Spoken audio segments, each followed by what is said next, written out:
So I just want to twist that throttle, and to do it out here on a Harley, kind of get chills just talking about it for that chance.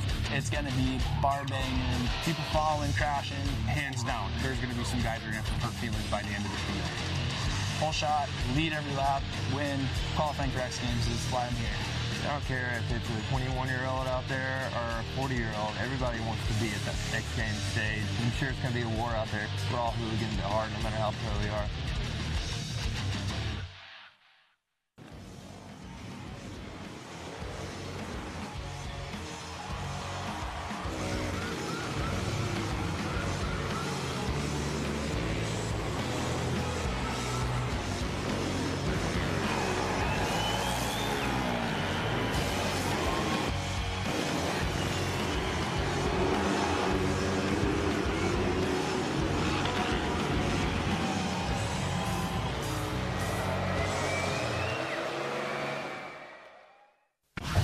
It's a perfect day for racing here in the Idaho State Capitol as we come to you from downtown Boise. Riders from all over have converged for an opportunity of a lifetime as they square off at the Harley-Davidson Hooligan Racing, live from CenturyLink Arena. What's up and welcome. I am Brandon Graham alongside Lance Corey. And Lance, I'm so excited about tonight. It is hooligan in every sense of the word. No, these guys are bringing bikes that they're riding on the normal street to and from work, and they're going to go out there and race each other. Yeah, the only prerequisite, as you see the riders coming in here to the pits, is essentially a production twin, a street legal bike, and you could come out here and compete tonight. Yep, they open the signups to anybody. Anybody could sign up and race their bike here. Yeah, absolutely. And what's at stake? An opportunity to earn your way in to X Games Minneapolis. Yeah, we have riders right here. Why don't we ask them? Come over here. Right off the street. Yeah, right off the street. Is this real TV? This is real TV. I don't know what to do with my hands. What do I do here? We just want to know what you did I'm just kidding. on Monday. On Monday? Yeah, what did you do Monday? I worked. You worked? I worked yesterday. What's your job? What's your I own profession? a motorcycle shop in Ogden, Utah. All right, so motorcycles in your heart and your blood. Yes. Harley-Davidsons. You cut me in half. I'm orange and black on the inside. And you're ready to earn a spot to X Games Minneapolis here tonight. Yes, because I've grown up watching X Games, so the opportunity to be an X Games athlete, and on a Harley, it's a dream come true for me.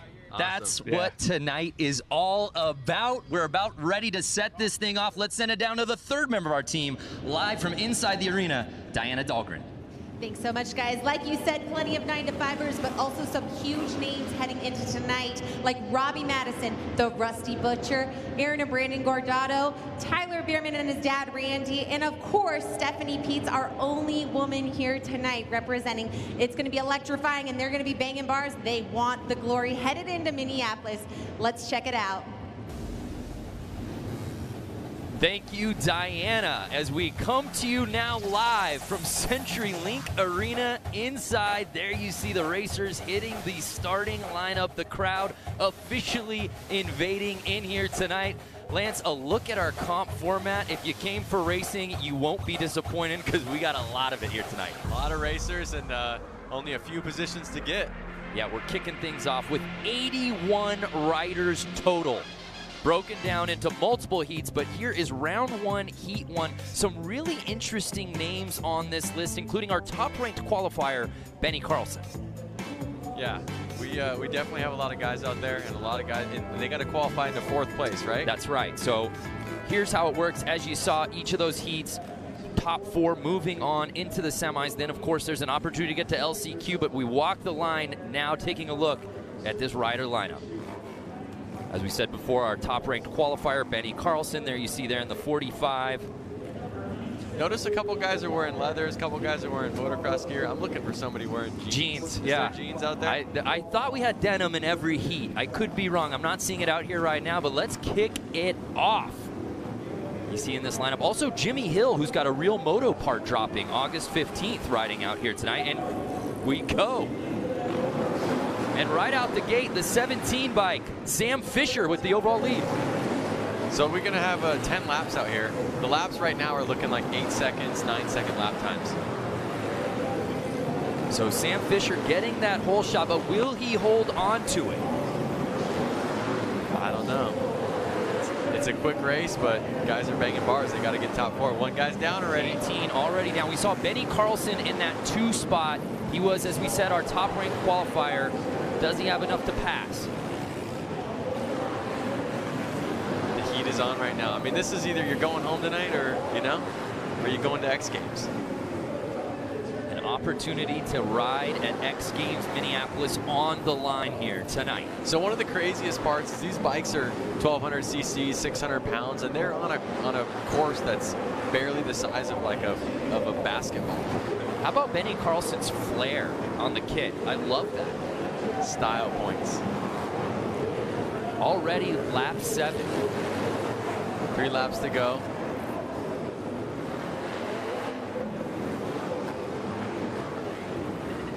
And it looks like Benny is starting to lap people. Uh-oh.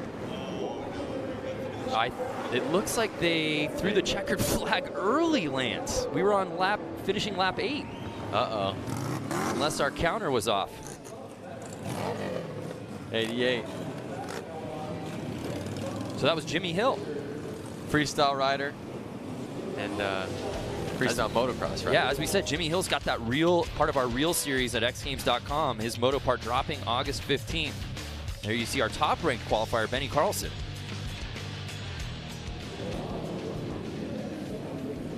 And just like that, the pace of this thing, we're already now on to heat number 2. Heat number 2. Who do we have in this one? Any familiar names?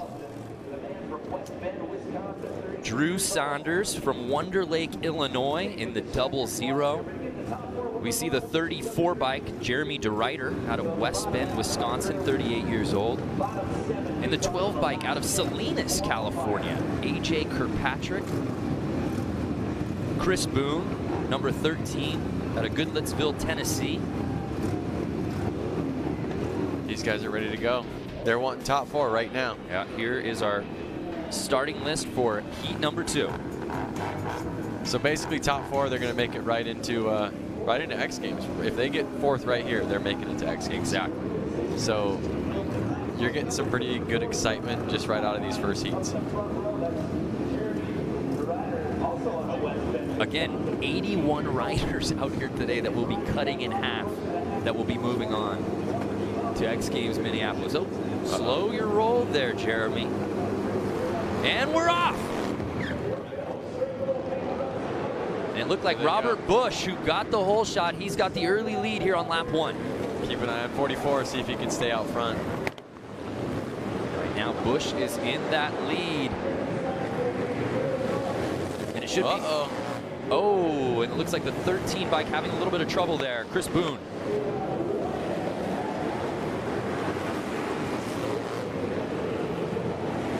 So again, Robert Bush still leading that way here, lap 4. Again, during qualifying, the best riders were doing just over 8 seconds. I'm curious if the lap times are going to get a little bit faster as the night goes on. Is the track going to get hotter? Are the riders going to get more comfortable? Are they going to hang it out there a little bit more? It should be noted, the 57 bike there, you see Stephanie Peets, the only woman in this 81 rider field out of Mesa, Arizona. It would be rad to see her go through. Absolutely. I'm rooting for her.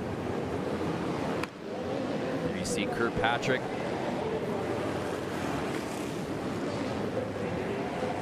Currently, right now, Kirkpatrick's going to transfer.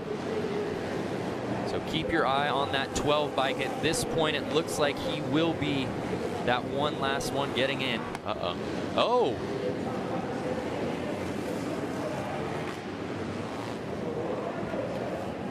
He made it. At least I think he made it. Yeah. He was rooting for it. And it was Bush that was leading from start to finish. Look at that, 47-year-old. He's the oldest one in the class. And again, it just speaks to the storyline that we will really be hitting over the head all night. And that's the amazing thing, that these weekend warriors, that these guys that have 9-to-5s can come out here, and it doesn't matter if you're 22 or 42. It's all an even playing field out here tonight. But good on Bush, really leaving no doubt about it early there. You saw Boone had a little bit of trouble that pushed everybody out. But the great thing was you saw Kirkpatrick got pushed out but was able to maintain and he moves on. And just like that, we take a look at our results again. The top 4 moving on into our semifinals. And those guys are going to X Games. Just like that. You get top 4 in your heat, you're moving on not only to the semifinal tonight, but to X Games Minneapolis next month. Incredible. Yep. So we move on now to heat number 3. And again, I love you see there the states represented. I mean, all over Wisconsin, California, Iowa, so we got Utah. There you see our lineup. 277 there in the back. That's Tony Tucker. That's who we spoke to at the top of the show that you brought on for the Open. So awesome. I love that. He didn't even know that was coming. No, he didn't. So cut me open and you'll find Harley Davidson inside. He was wrenching on bikes on Monday, Tuesday, what'd he say, even up to Wednesday, and he took off in his van and came up here. Yeah, and you know what? That story is eerily similar across the board with this entire field, which is amazing. Again, this field ranges from the age of 22 all the way up to, I see 42 of... 22 to 42. Yep, so a 20-year gap. Uh-oh, somebody's already down. Down in turn 1. Looks like JJ Flaherty. JJ's known to lead the pack a lot. I've seen him win a lot of races. He's got a really cool style with that all-white leather suit. His bike looks really clean. Yeah, it really does. Yeah, showing no problem with this course. Buddy Subtle is JJ. Yep. But as you see, JJ's really not struggling to even pull away. Really in control here.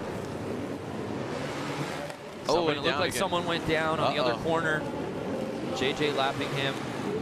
That's another thing is that even if you're in front, it's easy to get into traffic. You know, other riders out there crashing, and you're coming up on the riders that are behind you actually. And I think Subtle was holding on to that 4th spot as Flaherty now looks to be lapping. 55 in that transfer spot. That's Joseph Robinson out of El Cajon, 22 years old. So JJ's already won X Games before in a hooligan club. Oh, that's right, the hooligan, yeah, hooligan at X Games. So it's no surprise here that he's showing no issue with this course. And then when you see JJ in the pits, he's always smiling, always saying hi to everybody. And you can tell he doesn't take it serious, like he's enjoying himself. That's really what this class is all about. So it's 25-year-old JJ Flaherty out of Milwaukee, Wisconsin, taking the top spot, moving on to the semifinals, and moving on to X Games Minneapolis.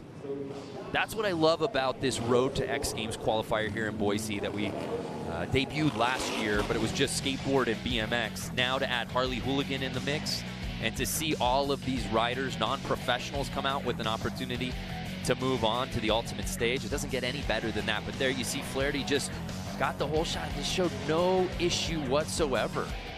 And for the 2nd straight race, we saw a guy really leading from start to finish. Yeah, and leading smooth. And you could just see it's about how smooth you are to really win the race.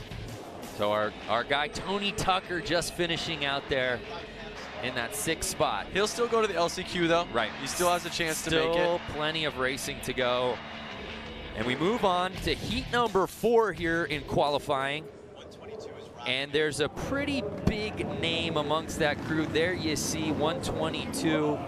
Might have a few more sponsors than everybody else out here today. I'm talking, of course, about Maddo, Robbie Madison, competing out here tonight. Robbie, I saw on his Instagram only about 4 or 5 days ago that he even rode this bike and tried flat track at all. That's amazing. He is a professional at dirt bikes, right, but not this skill per se.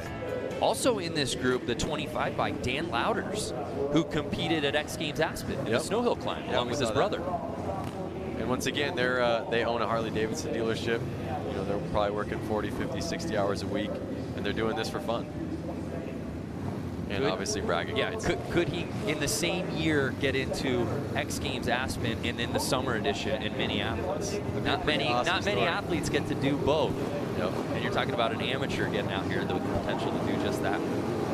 So heat number 4. They're all watching that flag. Ready for it to drop. Uh-oh.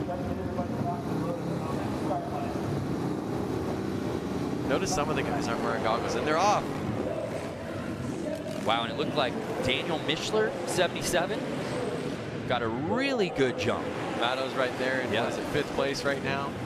So as it stands, he has to go to the LCQ. But we'll see if he can pull it. Oh, we found one in jeans, and he's down. That was my pick for the night. I like that he had sissy bars, forward controls, You did. You were picking out that bike early in practice today. I have photos of that bike on my cell phone from the pits. So it looks like Mischler at the 77 plate is still leading the way. Where's Matto at? See Louders at 25.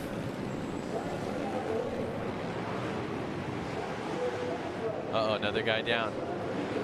Who do we have down right now?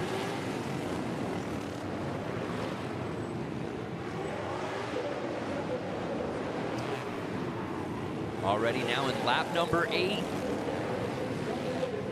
They go by so fast. Yeah. And there's Madison. It looks like He's still in 5th.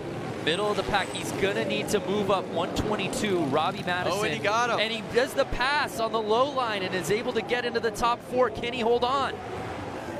White flag is out. Uh-oh. Here he is. Oh! Oh no! Guy high-sided on him. Uh-oh, another guy down. Riders are dropping like flies. On Looks the like he ended up. final lap. So did Matto get in? Was that top 4? Matto was in. He was either 2nd or 3rd. But again, Daniel Mischler got a terrific start right out of the gate and never looked back. I want to give a shout out though to Jack Martin getting out there with the ape hangers, the sissy bar, and his sponsors are Family Auto and more.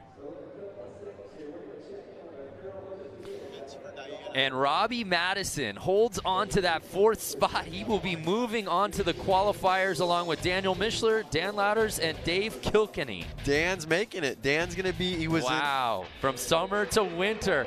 Hey, let's head down to Diana, who I believe is with Matto. That's right, someone you're very familiar with, Robbie Madison. Gosh, putting it down, making a pass, and getting into tonight's semis. How does it feel to be flat track racing? It's a lot of fun. It's such a tight little, tolerance there between first and last. It's good to try something different, cool to get out here and race, and I've got a big smile on my face. It's what it's all about. All right, well, put your hands together. Robbie Madison coming, joining the Harley-Davidson Hooligan Racing, guys.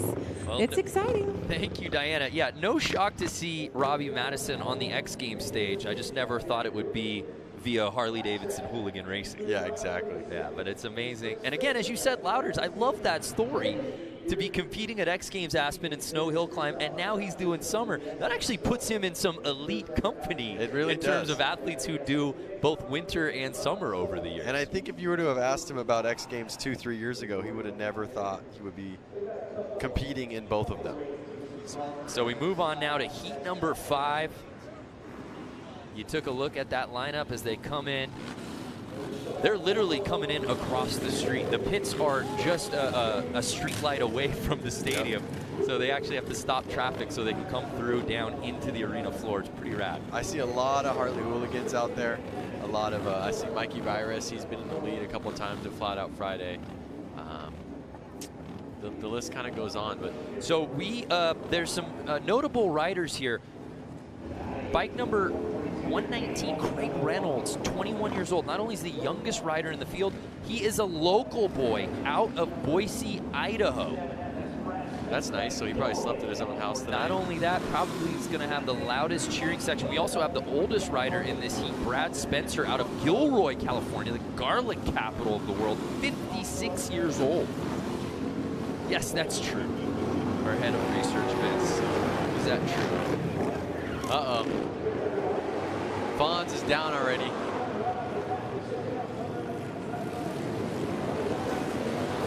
Lap number 2, riders are down.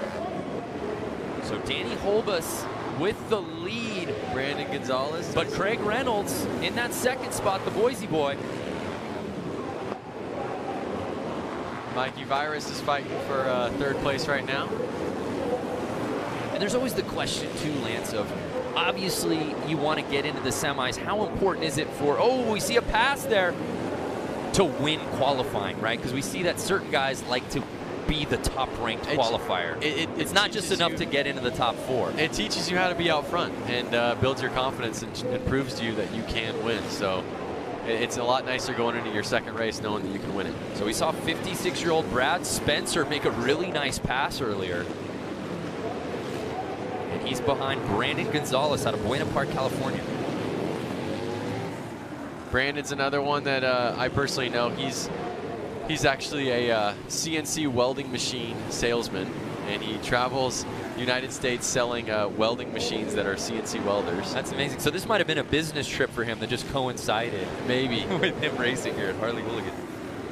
But that's how it is. These guys have normal jobs, and you know, when they come home on the weekends or whatever it is, they're working on these bikes, they're having fun with them, and then they go out and race each other. Brad Spencer looking hurt. Yeah, 56-year-old Brad Spencer. There you see grabbing at his leg. And heat number 5 officially in the books. And just look at that start. Danny Holbus was able to grab.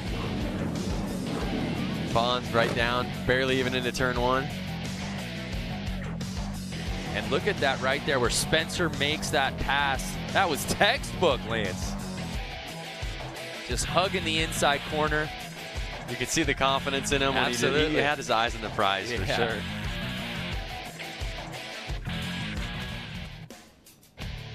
So it was Brad Spencer, the oldest competitor in the heat, taking over that top-ranked spot in the heat, along with Mikey Hill, Danny Holbus, and Craig Reynolds, the local boy out of Boise, getting onto the semis and earning a spot to X Games Minneapolis. So we move on to hit race number 6 here. Frankie Garcia, 2:14. I know that's a guy you know pretty well. Yeah, Frankie qualified 6th for this race, so he got first gate pick, which I saw him out on the track by himself, kind of deciding whether he wanted to be all the way inside or in the middle. He was really debating on that. And the crazy thing about Frankie is he has to be back to work by Sunday at 1 p.m. So he's going to leave Idaho and make it back to California. He's trying to leave tonight to make it there. And if his name sounds a little familiar to X Games fans, that's because he raced Supermoto at age 15 back at X Games in Los Angeles. So he's many moons ago, because he's 27 years old now. So not his first rodeo when it comes to X Games on the line. Can he return, though? He is not shy to concrete and dirt bikes. And here we go. Lap 1, looks like Frankie's gate pick wasn't the best one. And it's the 27, Terry Vestal, out of Twin Lake, Wisconsin, 53 years old. Putting it down. It's the Over the Hill gang, the 50-plus group so far, showing no issues with this course. I think older, wiser, a little more patient. This track really takes patience. You can't lose traction. Losing traction slows you down, makes you crash.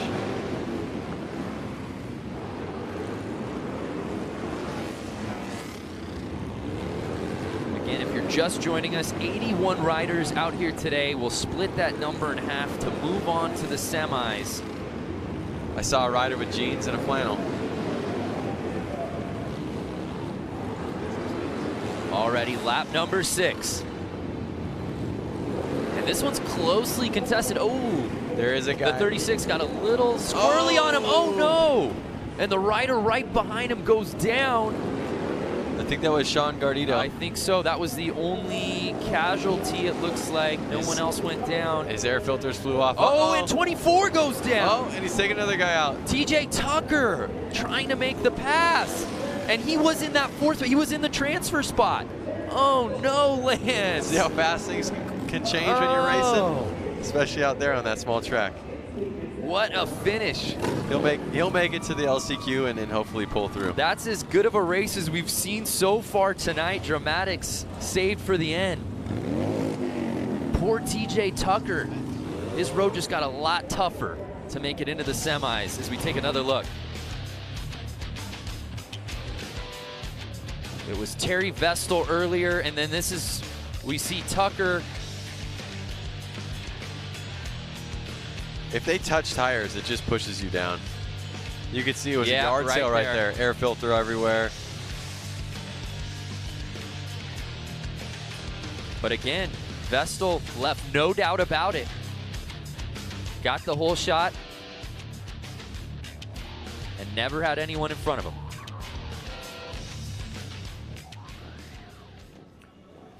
So it's Vestal, Frankie Garcia, Jeremy Whittick, and John Tinsley moving on to the semis.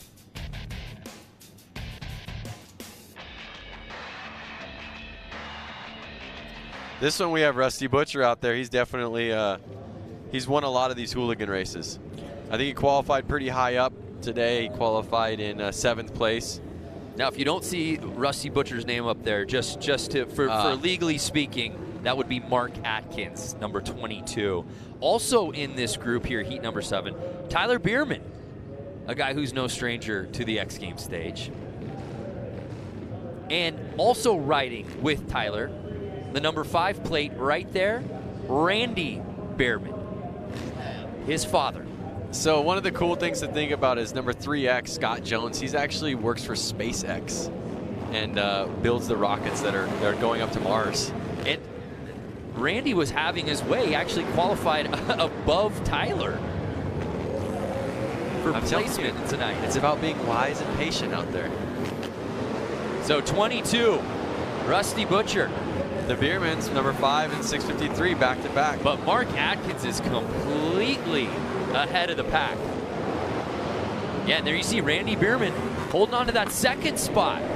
Now, do you think the Biermans would play tough on each other? Ooh, someone looks down, and that's Chris Wiggins of 09. Down and stuck under the bike. Those bikes are 600 pounds, and they're not easy to get up off of you. Again, Bierman in that 653 bike. Does he want to get to semis? Absolutely. Does he want to qualify for X Games Minneapolis? Definitely. Does he want to beat his dad? Absolutely. But the dad wants to beat the son. Right. And dads always have dad strength. Dad strength. You know, Randy Bierman may not have lifted a weight in the last decade. I'm not trying to guess here, but you got old man strength when you become a dad. It's all in the mind. So we begin now lap 8. And again, oh no! That was Randy. Randy Bierman. Was it? Yes, the 5 bike. Are they both down? Randy and he brought down Jeff Hogan in the 21 plate. Oh, man. What was going on there?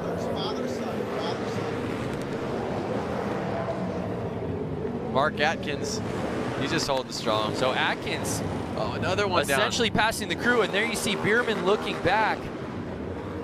Wow, that was a crazy final lap. OOX JW Martin, though, with the 8 hangers. Boy, Rusty Butcher, though, from start to finish, that might be as impressive racing we've seen so far here tonight.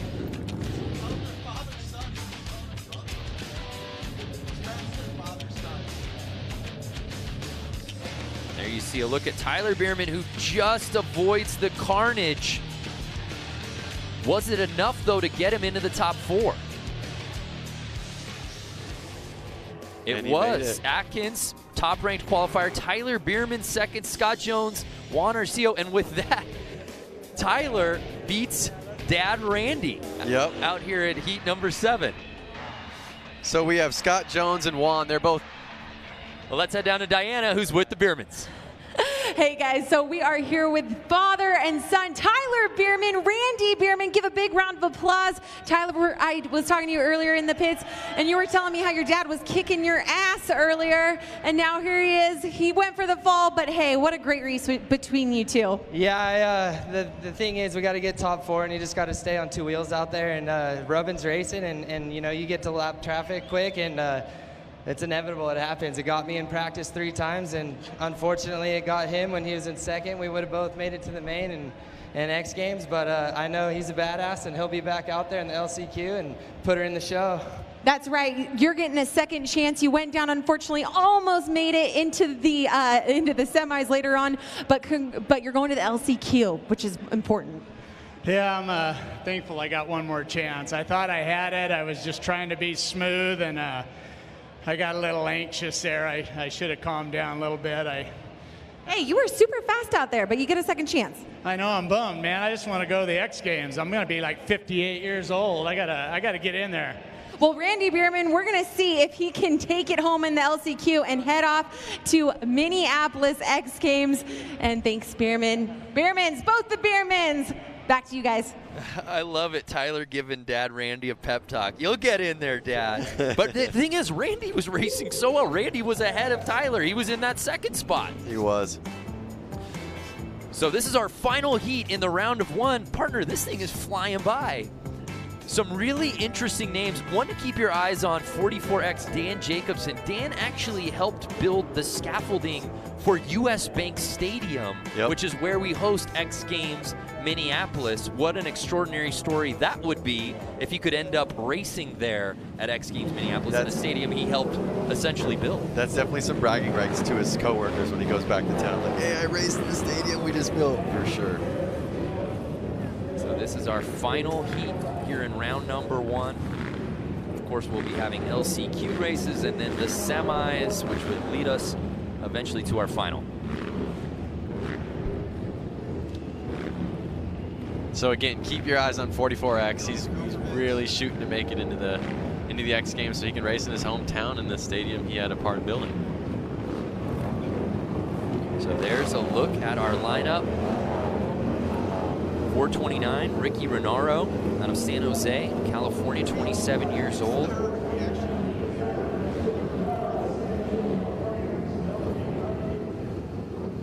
The whole shot has been very good so far tonight. I think 6 of 7 heats so far. The leader of the pack, Alpha the Line, has won their heat outright. So there you see 429, Ricky Renaro. We'll see if he can keep it. We'll see if he can hold it.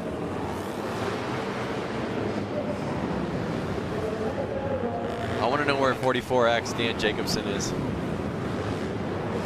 I see 44L, but I don't want to get confused. Numbers and letters sometimes can do that to you. Yeah. There we see 44L. That's Chris Hansen out of Grafton, Wisconsin. Midway through our 10-lap heat run, the final here of run number one.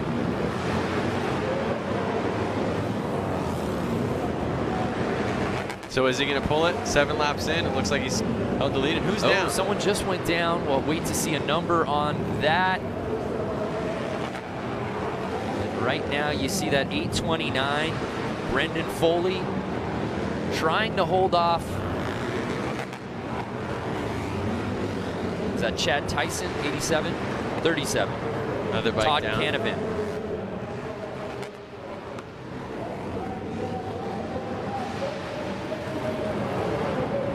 Ooh, little rub in there. Is number 87, Chad Tyson. Trying to make the pass. What's going on with the bike on the track? How come they're not getting it off?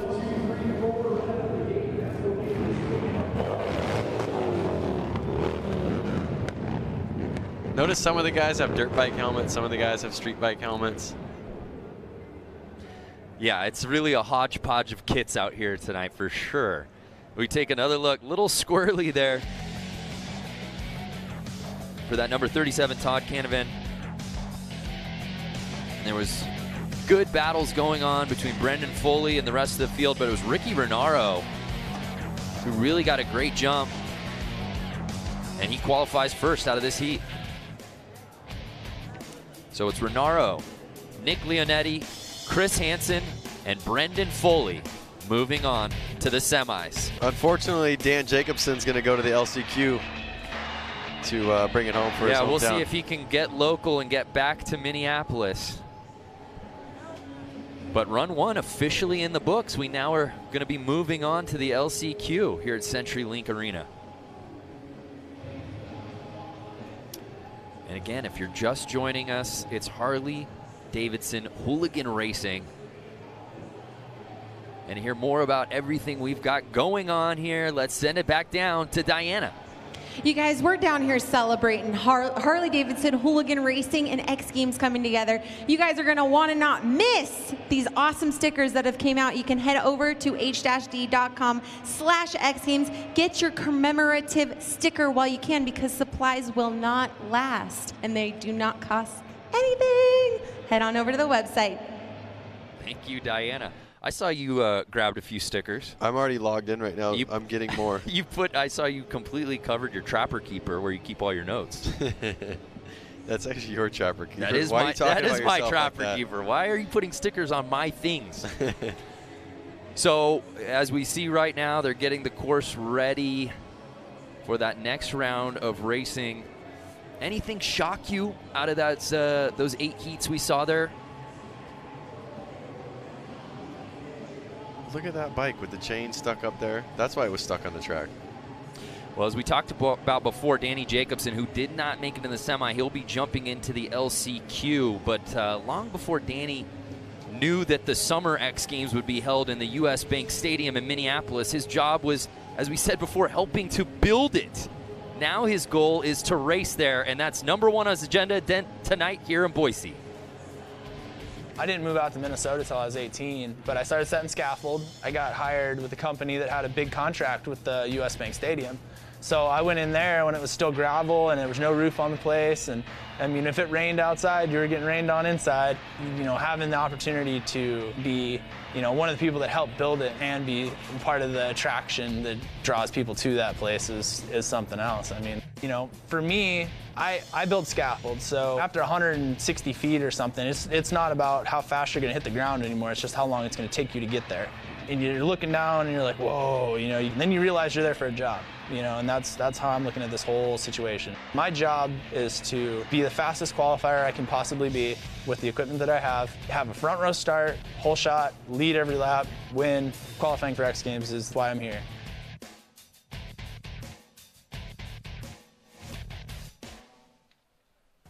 What a story that would be if Jacobson can move on. And there you see the amazing crowd we've got out here at CenturyLink, getting their money's worth, watching Harley Hooligan Racing going down all night. So we had 8 round 1 heats, right? Yep. Now we move on to 8 LCQs, my friend. Well, there's a couple guys out there that are definitely, I think, should have made it through, had a crash or so, like the Randy Bierman. He's going to get an opportunity to make it to X Games again. The road to X Games here live from Boise, Idaho. And the format for this LCQ, we've got 8 of them, with the top 2 from each one moving on to the semis. The bottom of the field will officially be eliminated. This is give it all. I mean, right here, if you don't get second place. Yeah, as we said before, we started out with 81 racers. We're knocking it down to the top 48 that qualify for X Games Minneapolis. We've been saying it all night. You make it to the semis, you make it to X Games Minneapolis 2018. And like I said, if you're not top 2 in these races right here, you're going to go back to your rig and you're going to pack up and you're going home. Yeah, but still the opportunity to come out here. What a platform for them all. LCQ heat #1. Sam Fisher, Merle Barnett, Jimmy Hill. That's a guy we absolutely expect in the semis. Yep. So some really notable names there. We move on to LCQ heat #2. Stephanie Peets, the lone woman in the field out here tonight, trying to move on to the semis. All the way from Arizona. And heat #3, there's our guy, Tony Tucker, out of Ogden, Utah, who just came out a day ago. Yep. And you see heat #4, headlined by Hunter Klee, Jason Rogers, Jason Larev.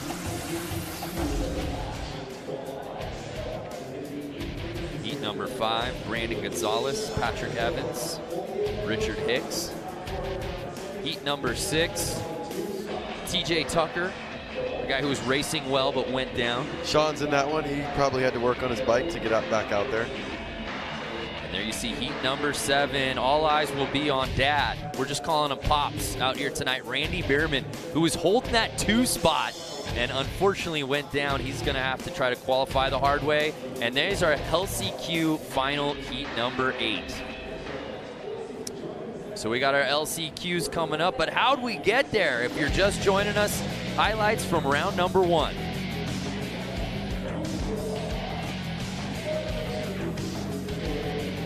And at this point, Lance, I think now these guys, they got practice runs in, they got qualifying heats in, they got run number 1.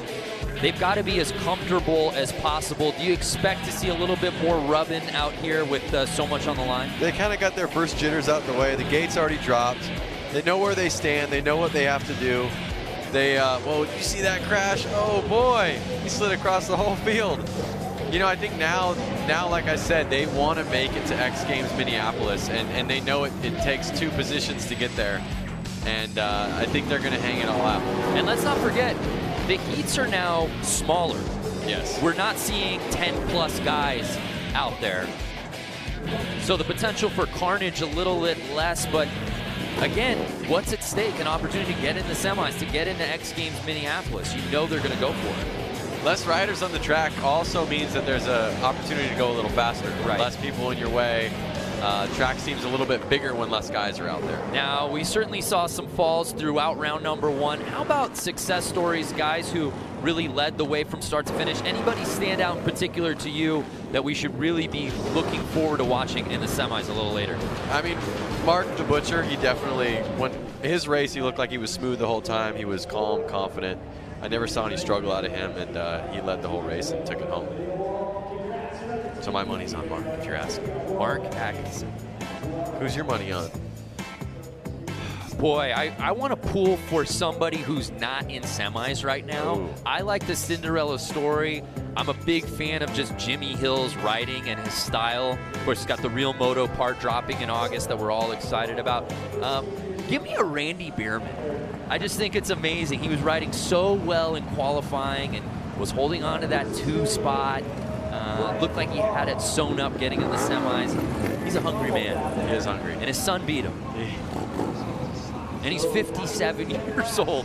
As he appropriately said, I want to get to the X Games. I'm going to be 58 soon. So here we go. LCQ number 1. Ready to set it off.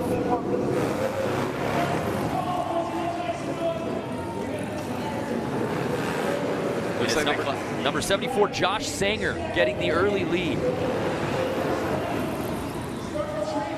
Oh no! Couple tumbles. That was Barry Nobles going down on lap number 2. We get Sanger leading the way here in this 7-man heat. Again, top 2 will be moving on to the semis. Oh! We see a slide out there. He's trying to get back up. That's the Towers, 97. Oh, that was Louis Lauders. Of course, his brother moved on to X Games Minneapolis. Louis competed at X Games Aspen.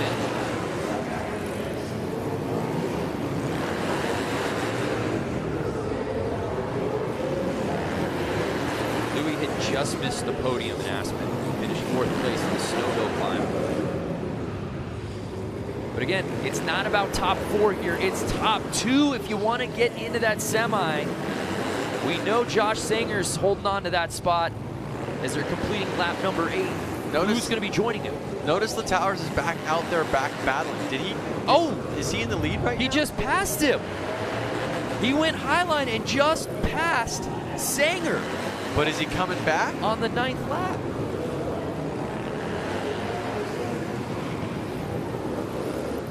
Wow. I have to see the results. I have to see the That was Lauders. Sanger. Because I think he still won. I don't know, though. Or did he lap him? I'm lost with the crash. Notice how they're walking around out there with towels, picking up all the oil, the gas. That makes it a slippery situation. Sparks flying. Yeah, and hitting concrete, no bueno.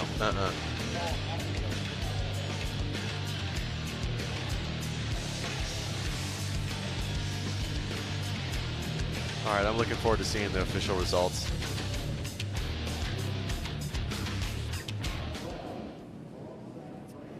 And it was Josh Sanger Yeah, okay, so he had basically lapped louder. So it's Sanger and Long moving on to the semis. Well, let's head down to Diana. Hey, Diana, how's it going down there? You know, it's fabulous. I have a wonderful view trackside down here. Looks like the soda pop on the track is very reliable for these racers. The pressure is now on. They're going to go all out. We're going to see some serious bar banging happening within these next LCQs. Who's going to have the glory tonight for Harley Hooligan?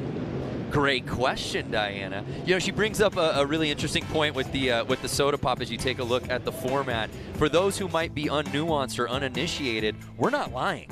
No. There's soda out on the It's out on Dr. the course Pepper, floor. to be It's Dr. specific. Pepper, yep. Yeah. Yep, I'm feeling it all over my shoes. Yes, you are. So LCQ number 2, here is our start list. Stephanie's out there. Stephanie Peets, the lone woman in our field tonight, trying to move on to the semis. Taking on some big names there. Jake Smith, Chris Boone, Drew Saunders. Notice Stephanie's far on the right side of the track right there. So she's got a wide gate pick coming from the outside. We'll see if she can get the shot out the gate. You see. Behind that group, 33 Jake Smith out of Knoxville, Tennessee. That second line. Here they are getting ready to go. Chris Boone has the inside track. Oh, and he goes down right away. Oh, and it pushed Stephanie wide, unfortunately. She had to go wide. Green flag's out, though. They're still racing. Yellow flag is letting them know that someone's down on the track, but they are not stopping. Oh, red flag the race. And that's it. Red flag the race. Tough to see in an LCQ with so much on the line. Well, at least they'll get a second chance. Stephanie will be able to go at it again. Because it's really unfortunate when it wasn't, you know, her fault that the bike was sliding in front of her and she had to go wide to stay away from it and stay safe.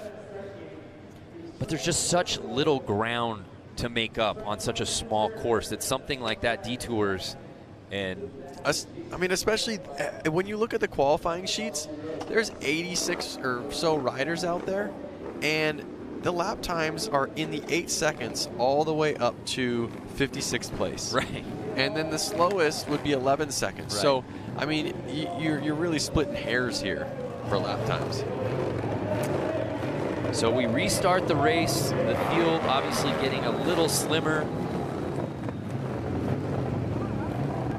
So we took one rider off who went down.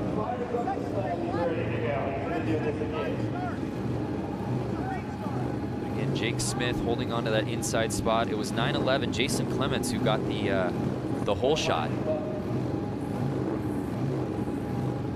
But we reset things up here. Always a bummer when you were the one that got the hole shot, though. Right. And they're going for a restart. You should give them a bike links, like a little, you know, cheater start. Is there someone you can talk to about that? I think it's a little late right now. Moving forward.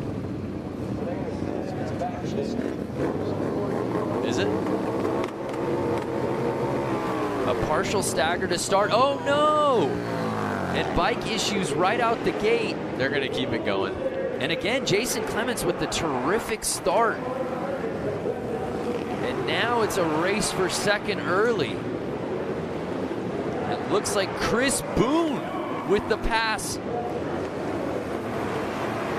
Oh no, getting a little squirrely. Jake Smith and Chris Boone battling it out for that second spot. I mean, and right now it's Boone. Number 911 at Jason Clements is just gone, isn't he? He's not even in the arena anymore. He's already qualified for the semi. I don't even see him. He might be able to lap second place at the rate he's going. And right now it's a race for second, and that's Boone holding on to that 2 spot. But again, keep your eyes on 33 Jake Smith, who he passed early. No free lunches out here tonight with a spot to X Games Minneapolis on the line.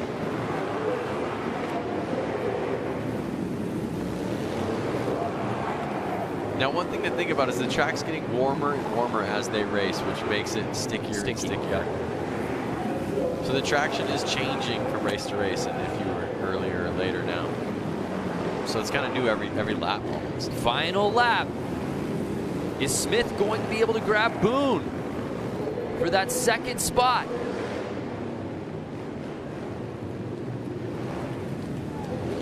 It was Jason Clements out of Huntington Beach who left no doubt about it. He moves on to the semis.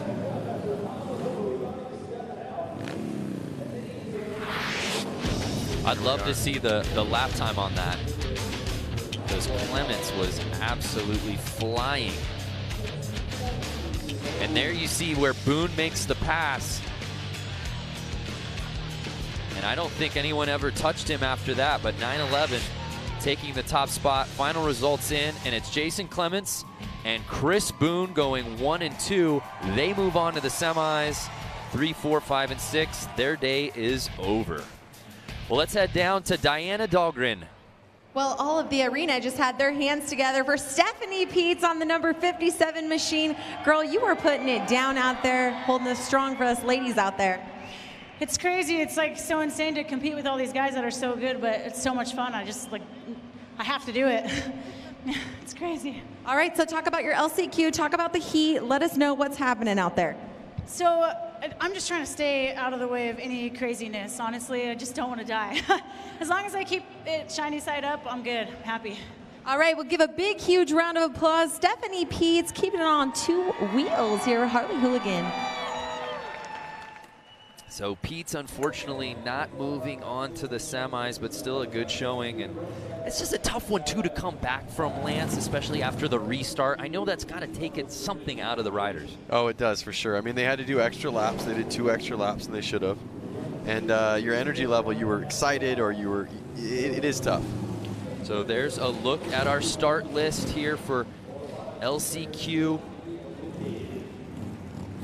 number 4. And Tony Tucker, our guy who we spoke to off the top, man off the streets. You pulled him in for the show open. He was just out there working on his bike, trying to mind his own business. He didn't think I was serious when I asked him. He did. It was funny. Before we did start filming, Lance said, "Hey, you want to come up?" And he kind of said, "Ha-ha." And then I think when we went live and you said, "Hey, come on up," yeah, he was like, he wasn't expecting that. He didn't know what to do with his hands. No, he didn't. But he's out there now, and I think he knows what to do right now. Yeah, he's in that 277. Black and blue, baby. Oh, Tony. Oh. Tony, my man. Shut the gate with his hands. Just wait a second. You know what? I'm just going to practice lap. Y'all look at this one. The victory lap, baby. That's how you do it, right? Yep. Jump the gun a little bit, but just own it. Oh, he jumped it, so he's got to start a gate behind. Oh man, he can slingshot it though from the back. Oh, Tony, we'll see if he can make up ground there. Uh-oh. But it's 66. Justin Burhow with the early lead. 27X of Jordan Baber is going for it. He's not in a transfer position, but he wants it. Again, the top 2 from each LCQ will be moving on to the semi. It's no longer about top 4, it's first or second. That's what you've got to have in your vision. Oh, and a bike gets thrown away there. But it's still 66 leading the way.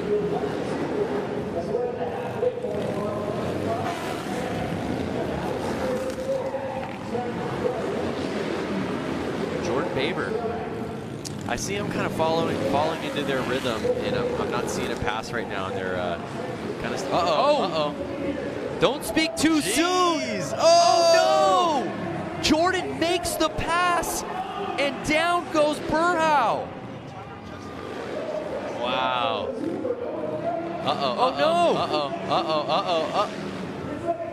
The 27 of Jordan Barber is in the lead now. How fast it can change. We were wondering if he had enough to catch up to Burhow. He makes the pass, and then Burhow goes down.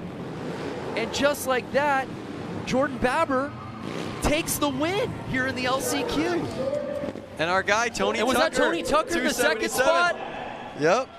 From wrenching on bikes all week to qualifying for X Games Minneapolis. Hey, when Lance Corey calls you to come on TV, you know you're going to have a good night. Dreams are made here in Boise. And you talk about what happened right out the gate with the early false start.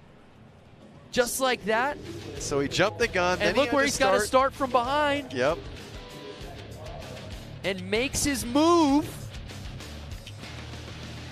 And there we see, yeah, when Baber makes the move from second into first, and unfortunately, Berhow just couldn't recover.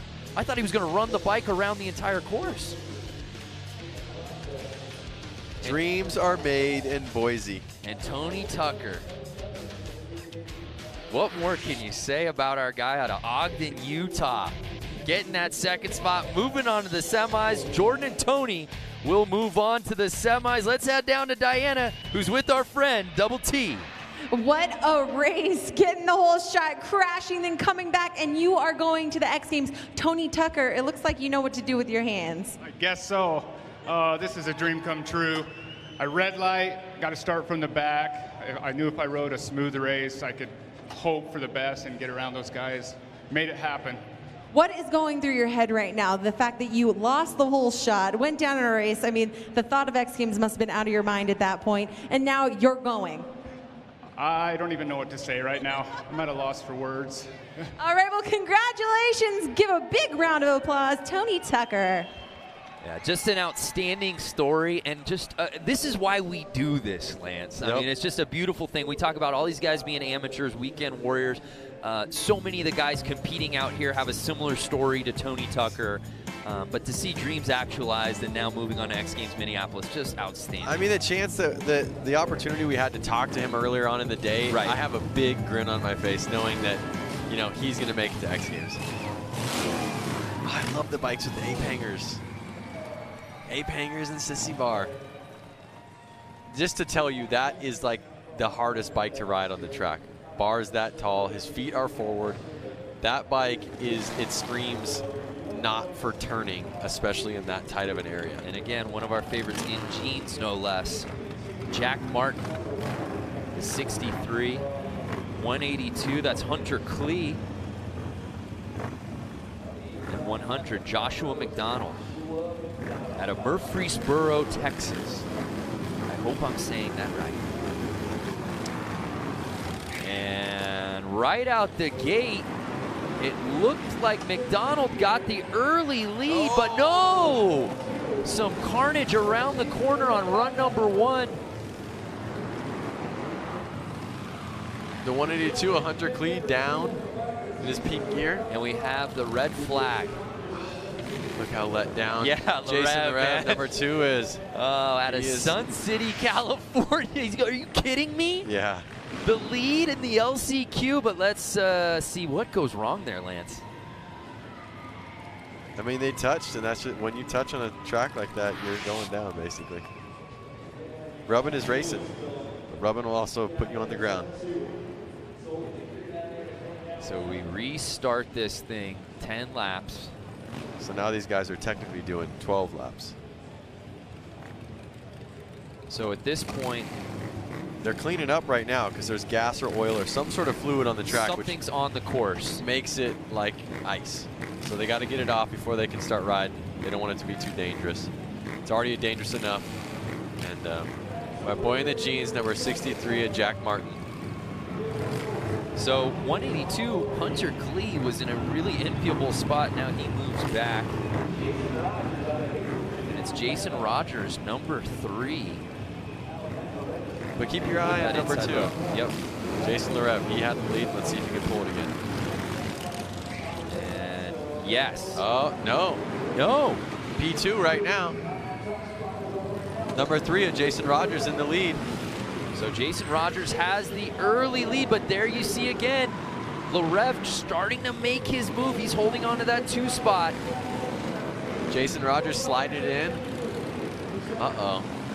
Can Rogers hold on to it?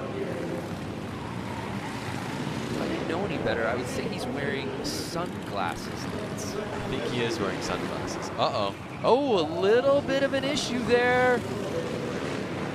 Now, Jason Larev and Jason Rogers, number 2 and 3, are in positions 1 and 2 out there.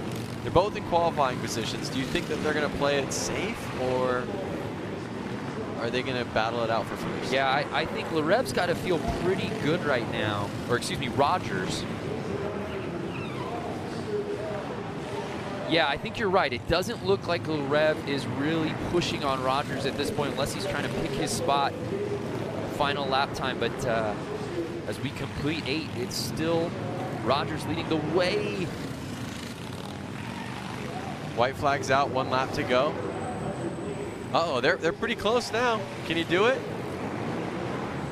Can he do it? So Jason Rogers leading the way, but can Larev catch him? Right now, the top 2, they'll be moving on to the semis.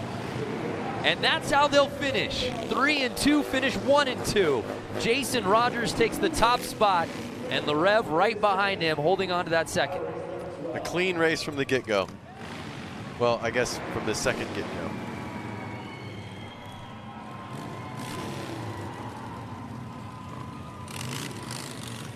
Looks like he Sharpied 3 there on the gas tank. Is that it? I think so, on the other side. He's got 3 on that side. So right out the gate, this was before our reset. And we'll show you why we had to do it. Just so early on in the race, the red flag had to come out, unfortunately. Larev was looking so good, but at the end of the day, he still gets in with that 2 spot.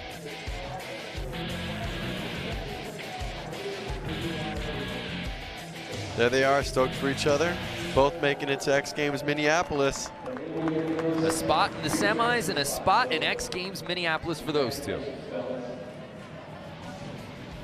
So there you see Jason Rogers and Jason Larev, 1 and 2, and they move on to the semis.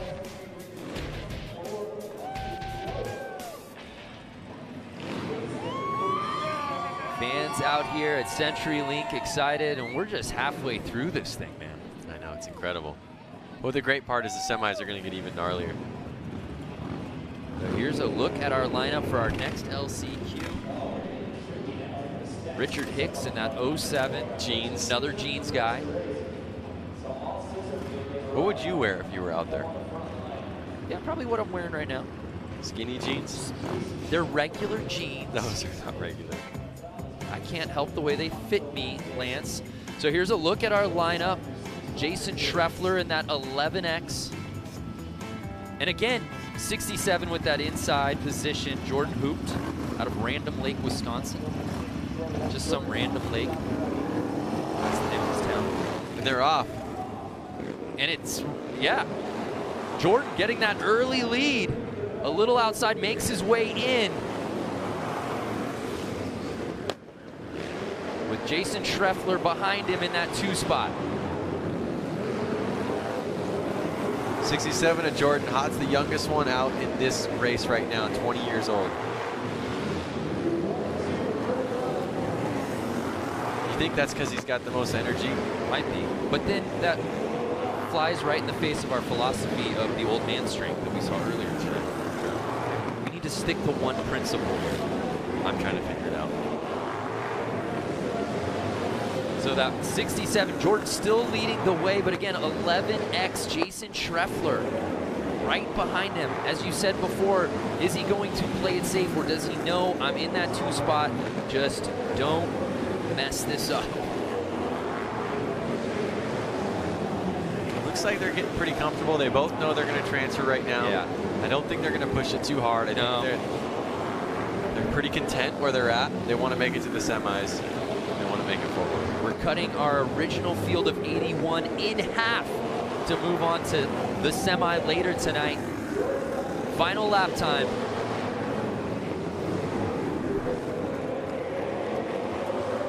And there you have it. Hoped with some terrific racing right out the gate, had the lead, never looked back. And it's Schreffler right behind him, 11X. Both Wisconsin boys. And they're moving on to the semis.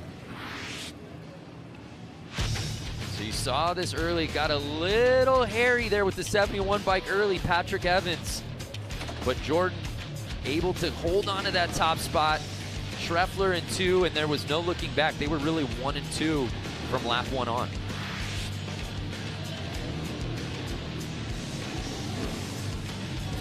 So those two move on to our semifinal, move on, of course, to X Games Minneapolis, and unfortunately 3 through 6, their days officially in the books.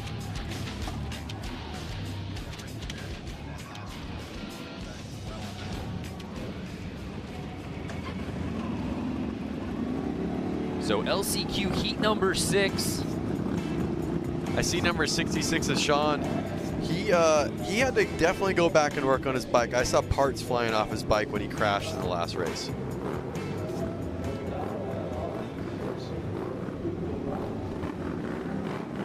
Here you see 99, Luke Lebrat. The 24, TJ Tucker.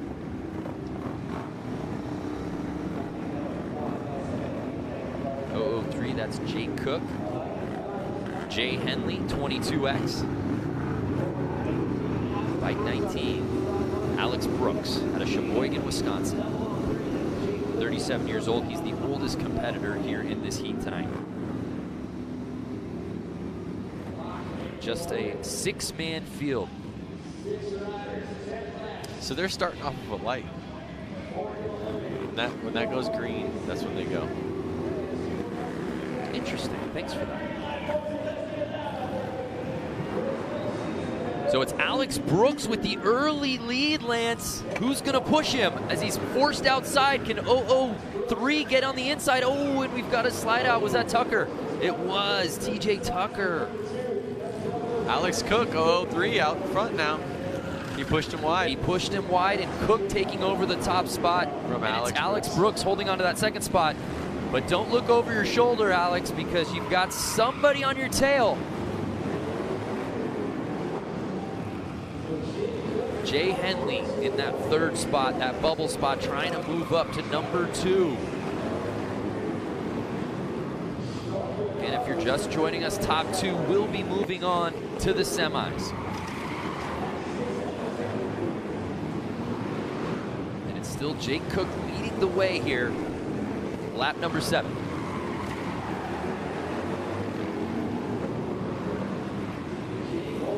Now if you notice, Jake Cook, number 003, his sponsors are Rusty Butcher. Right. So Mark Atkins supported him in some way to get here. Yeah. He's got a couple of riders. Yep. And that's really cool about these guys is that they give back and help other people get here and race. Yeah, because as we said, a lot of 9-to-5ers out here, but there are a handful of guys with some legitimate sponsors and certainly some big-name pros from other disciplines. And just like that, the race officially in the books. And it's Jake Cook, 29 years old, out of La Habra, California, taking the top spot.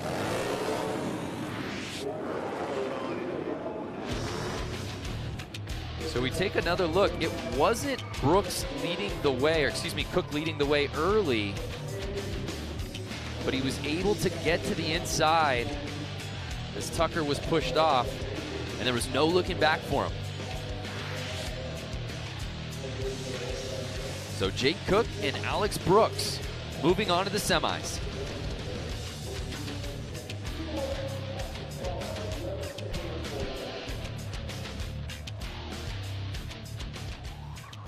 So as we get ready for our next LCQ heat, let's head down to Diana Dahlgren. Diana, where are you? I'm down here, and we're about to go racing again for another LCQ, but I'm standing here next to Aaron Gordado, one of the Gordado brothers, Suicide Machine Co.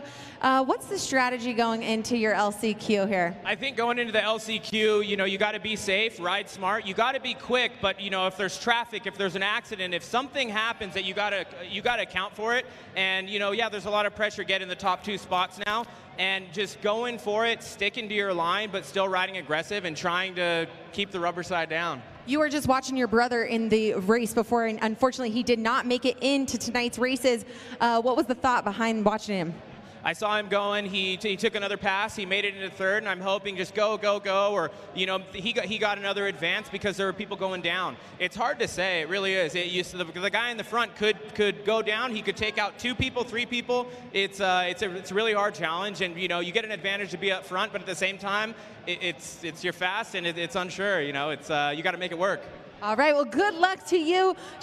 Guardado going for it right now in the LCQ. So we'll see if Aaron can get into the semis. Brother Sean unable to do so as we take a look at this lineup that also features Randy Bierman.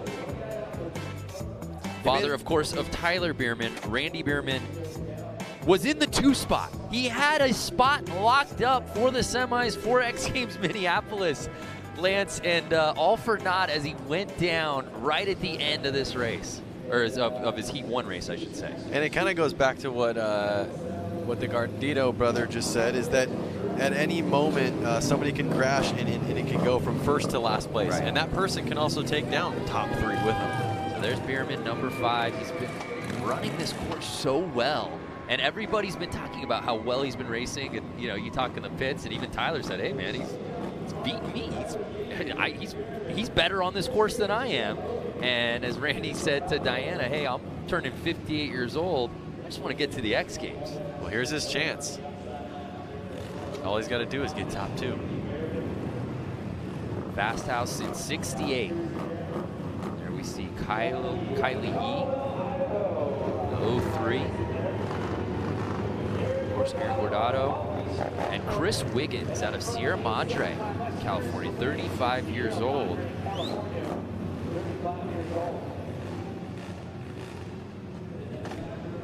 Got a couple of street bike helmets out here on this one. Yep. And they're off. And right away, Bierman looks to take the wide lead. Can he cut it? And he does. He wants this. Yeah, there's no doubt about it. Aggressive riding from Randy Bierman as he takes over the top spot early on. Wow. Now that's some racing, Lance. That is racing. I mean, he had to come across this track to get it.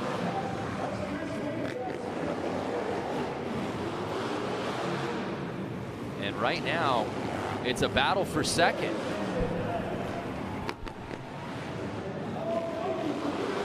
Now, Aaron Gardito on 46 and Chris Wiggins 09. Oh, no, and Bierman goes down.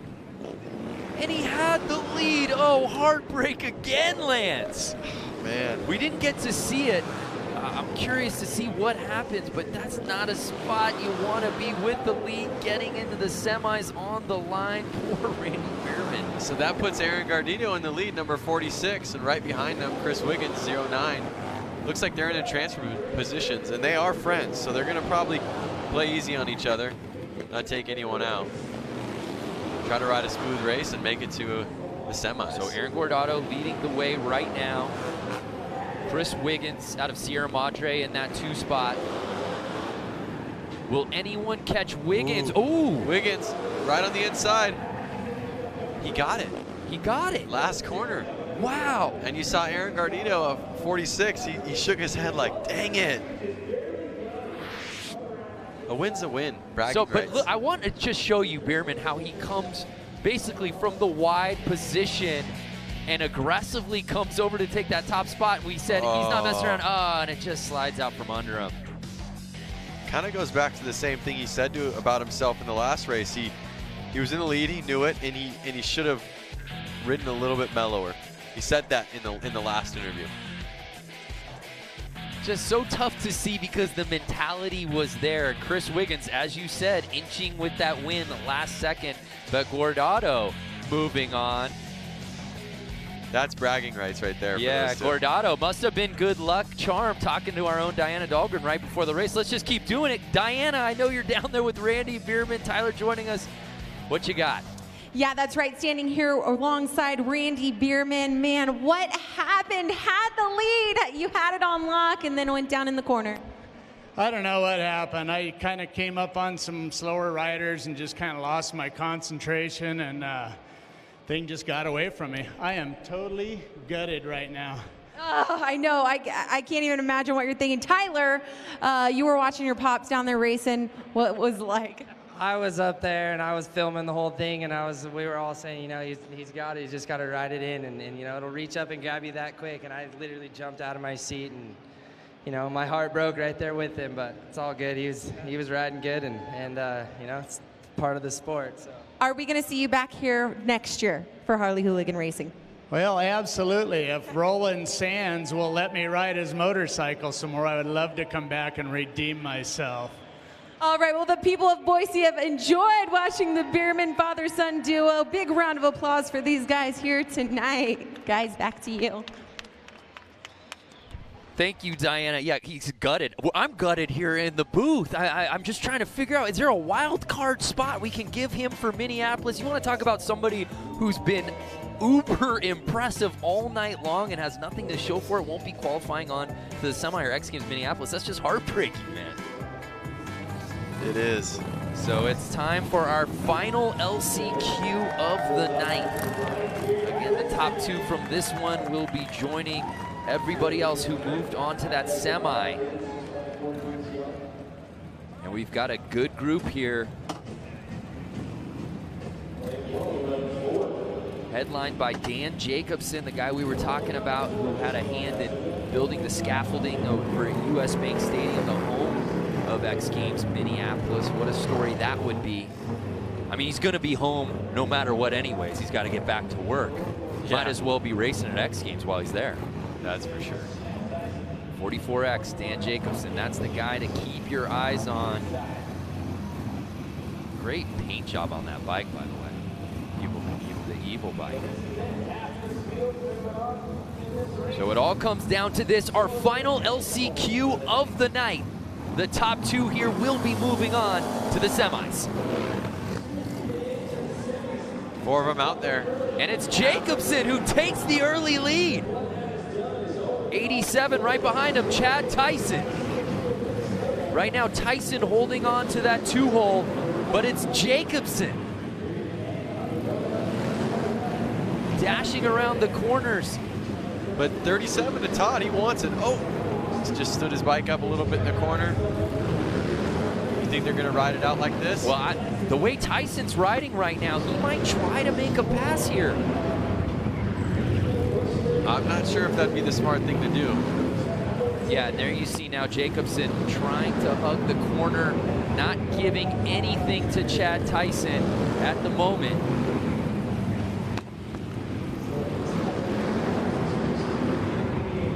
Tyson following his trail right now. As you said, it doesn't look like he's trying to make the pass. They're all pretty close. Yeah. And he slipped. This whole position can change. And Todd Canavan, don't count out 37. He's trying to figure out how to get in front of Tyson right now. He's got 2 laps to go. Here he goes. Can he beat him on the inside? No. At this point, I'd almost run somebody wide. Tyson holding court on that second spot. Can he hold on? It's Jacobson in the lead. This is tight racing the whole race. Can 37 catch Tyson? He won't do it. And what a finish to our LCQ here tonight at Harley Hooligan. Dan Jacobson moving on to the semis, and he will be competing at US Bank Stadium for X Games Minneapolis. What a story. Incredible. He said he wanted to do it, and he did it. Well, this just got me really hyped for the semis watching the racing here, the last few LCQ heats. It's Dan Jacobson and Chad Tyson moving on to the semis. Let's head down to Diana, who's with Dan. Here with Dan Jacobson, congratulations taking the win in that LCQ, securing your spot for the semi. Congratulations, because we ran a feature on you. You built a part of the US Bank Stadium. You had to be able to race in Minneapolis, and now you're going to do that. I'm the homeboy, you know, got to make it to Minneapolis for the X Games. I mean, I live 45 minutes away from where the X Games are going to be held this year, so driving 20 hours to here to make this race, I was so worried. You know, we've been struggling with the bike all day, but finally got something figured out. I don't know if it was magic or what, but just able to put down some consistent laps and just tuck it right on the bottom. If they're going to do something, they're going to have to go the long way. Talk about that perspective of building the U.S. Bank, being a part of that team, and then being an athlete now at X Games. Yeah, it's something else. I mean, just being able to be a part of that whole experience of being there when the stadium's built. It was like $1.2 billion or something, and it was a really big effort by a lot of people, and it's going to be surreal to be an athlete on the floor. You know, last time I was on the floor of that place, I was wearing a hard hat, so it'll be really cool to put my helmet on. All right, well, good luck to Dan Jacobson in racing later tonight. Guys, what a story down here. Congratulations. Love that. From the hard hat to the helmet. Dan Jacobson moving on to X Games Minneapolis. Don't go anywhere. It's semis time here from CenturyLink when we return.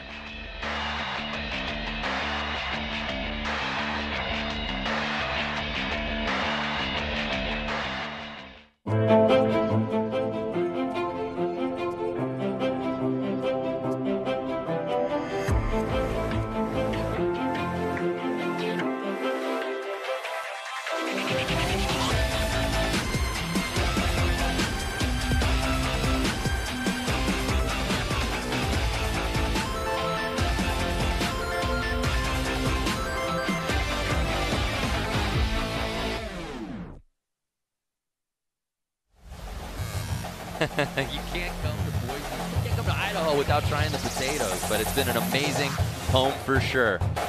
We welcome you back to the Harley-Davidson Hooligan Racing here at CenturyLink Arena in Boise, Idaho. It's semifinals time.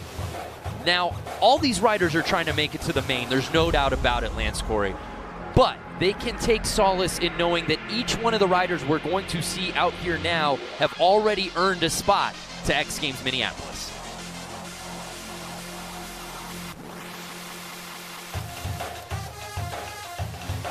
Got so many great athletes who earned their way in. One guy in particular who really loves motorcycles, Buddy Suttle. He fell in love with the sport at an early age and has been consumed by everything from popping a wheelie to learning the mechanics of a bike.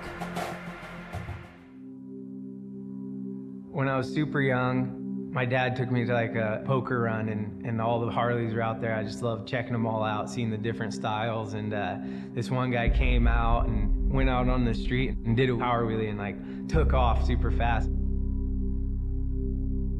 That will always be in my head, you know, that noise and just the way he looked. And I was just like, I want to do that when I get older.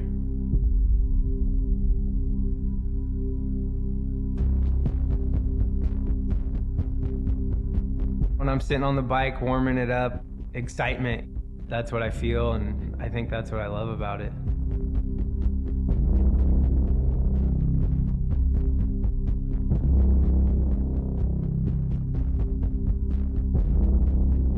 It's hard to explain in words how it makes you feel riding the motorcycle.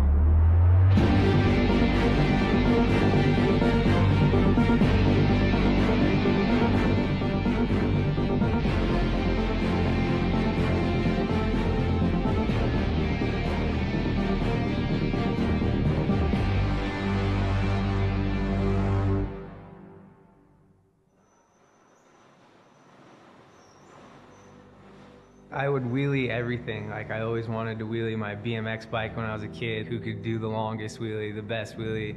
So that's kind of where it started for me.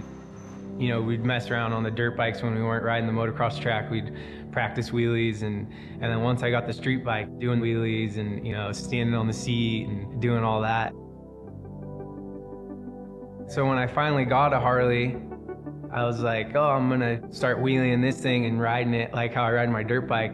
And I figured out fast that it was a lot heavier and gonna be hard, but yeah, I just kept working with it and riding with my buddies and progressing, and finally started figuring it out.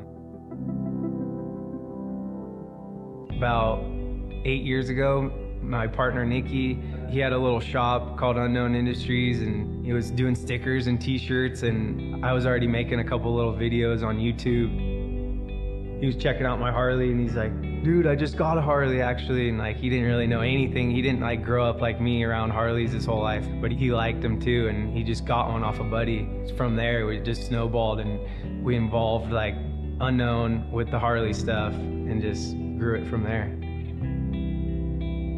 So now basically stunt ride Harleys for a living. Never thought it would come to that, but here we are and just having fun, doing what we love. Today we're here at Big Al Cycles. He's been my buddy for a long time and he's always helped me out with all the Harleys. When Harley came out with the Street 750, I got a chance to ride it. I thought it was cool, you know, I was like, oh, we change a few things on this thing and it'd be a really fun bike. So we liked it, you know, it was already set up really close to what we thought was cool.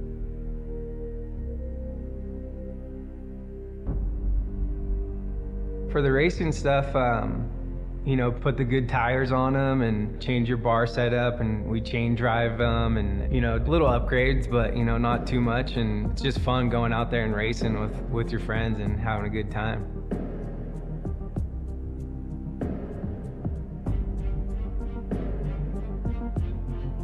There's a bunch of races this year that we're gonna be able to go to, and I'm super stoked on that. Different layouts, different tracks, and whole different areas, you know, that's what's so cool about it. You could pretty much be from anywhere and get to one of these races. It's growing so much, it's awesome.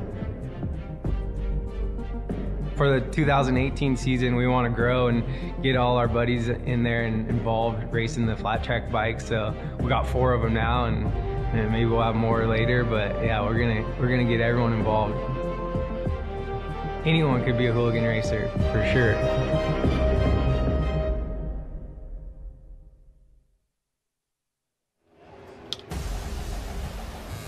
What? It's semis time here at CenturyLink Arena. 48 riders, 4 heats divided down into 12 athletes per heat. 10 laps per heat, and the top 3 from each one advance. The rim. And remember, all of these riders we're seeing out here will be moving on to X Games Minneapolis. Earn your way into the semis, earn your way to X Games Minneapolis. It's that easy, Lance. So a lot of these riders are already kind of relieved. They already beat the first feat that they needed to. Right. And the first goal I think they had getting here, now they're on to their second goal of, well, now I want to win. And let's talk about some of these guys we're going to be seeing coming up. We saw really early on in the evening, they've been sitting for a while, waiting to get back out on that course. Yep, I actually think the guys who rode the LCQs have a little bit of a better advantage. Yeah, their adrenaline's still up. They were just out there. They didn't kind of doze off a little. Right. The conditions of how the course is riding is fresh on their minds at the moment. And there we see a look at heat number 1 here in the semis, our 12-man field. Some really interesting names who had some real success throughout the Run 1 and our LCQs. There you see Jimmy Hill, who had to earn his way in through the LCQ, Benny Carlson, Jason Clements out of Huntington Beach, California, really rode quickly on this course. Merle Barnett, 97. He is our oldest rider in this heat at 54 years old. And Jimmy Hill, the youngest in this round of 12 at 27. You love those tassels. There's something about the flair of the tassel that just really speaks to me. Bring your pet to work day. No, he's the boss. That's timing and scoring, by the way. So he's effectively judging this entire contest. That's our spotter. He's the one that decides when the red flag goes up. So Benny Carlson. That flare. You think that flare is going to take the lead on this one? Something. I almost feel like, I wonder if it makes you slower, though. No wind drag. No wind drag with the tassels? Well, we'll see. It all comes down to this here in the semis. But as you said, the pressure's off, which is interesting. You don't usually say that as you climb your way up through the contest evening, right? The pressure should be mounting. But I think for so many of these riders who have never been afforded an opportunity like this, they've already qualified into X Games. How amazing is that? And there we see Jimmy Hill. He's got a Real Moto part dropping xgames.com in August. Of course, Real Moto, part of our Real series, one of the best things that X Games does. There's no doubt about it. But now, are we going to see a looser style of riding? I don't know. I mean, right now you have the faster guys all teamed up. So you're going to have guys that are used to getting top 4 now wanting to be top 4, wanting to win. So I think it's going to get pretty messy out there. And do I see, how many riders do I see out 12, there? there should be 12. So it's going to get pretty messy out there. And just like that, we're off. And it looks like 44, Robert Bush with the early lead out of Acton, California. Jimmy Hill holding the solid 3rd place right now. Oh, red flag. Oh, what right happened? out the gate. What did we miss? Again, here in semis, each semi heat, the top 3 move on to the main. Did somebody jump the gate? It looked like they went a little early because let's look at the start. Watch orange t-shirt. Oh, the dude that was, who was that?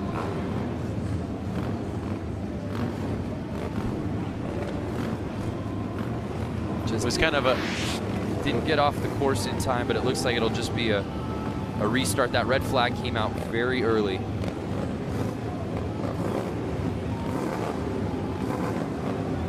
But again, Robert Bush, right out the gate, had the whole shot.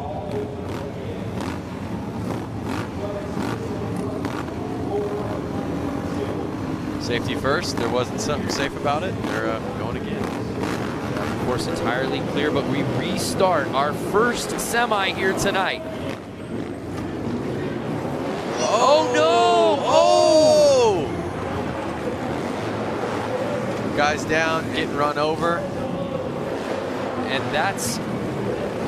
Parts are on the track. What do they call that right there? Yard sale. Yard sale. Another red flag. Red. See what I'm saying? These guys want it. Right. And they're willing to hang it out and again, you want it. You want to get into that main. You know you've already made it to X Games Minneapolis. You're going to put it on the line. Let's see what went wrong here. And it looked like Carlson had the lead, and then a bike drop. And who was that? 34. Jeremy DeReitler just couldn't get out of the way. Do you notice the 34 has a license plate and brake light on his bike? He does. I did see the brake light earlier. Because he probably rode his bike here. So again, Benny Carlson, it was Robert Bush who had the lead the first go around, then the red flag comes up. Now it's Benny Carlson. From Robert Bush to Carlson. Something's guys, going on. C12 making the wave. That's AJ Kirkpatrick. These guys are getting frustrated. It gets exhausting when you did a start, your adrenaline's up, they pull you off. You do another start, your adrenaline's up, they pull you off. You start to kind of wonder, is this one going to stick? Are we going to do this thing? There you see Hill saying, bring it back, let's go. They want to go, they're fired up. Yeah. Their heart rate's already up. It really flies in the face of what I was asking you before this semi. Are we going to see them all lay it out on the line? Are they going to ride a little bit looser? Just the opposite. It is tight out here in our first semi. Cleaning up some oil, some gas. Cleaning up the spillage there on the course. Hopefully we'll be good to go here.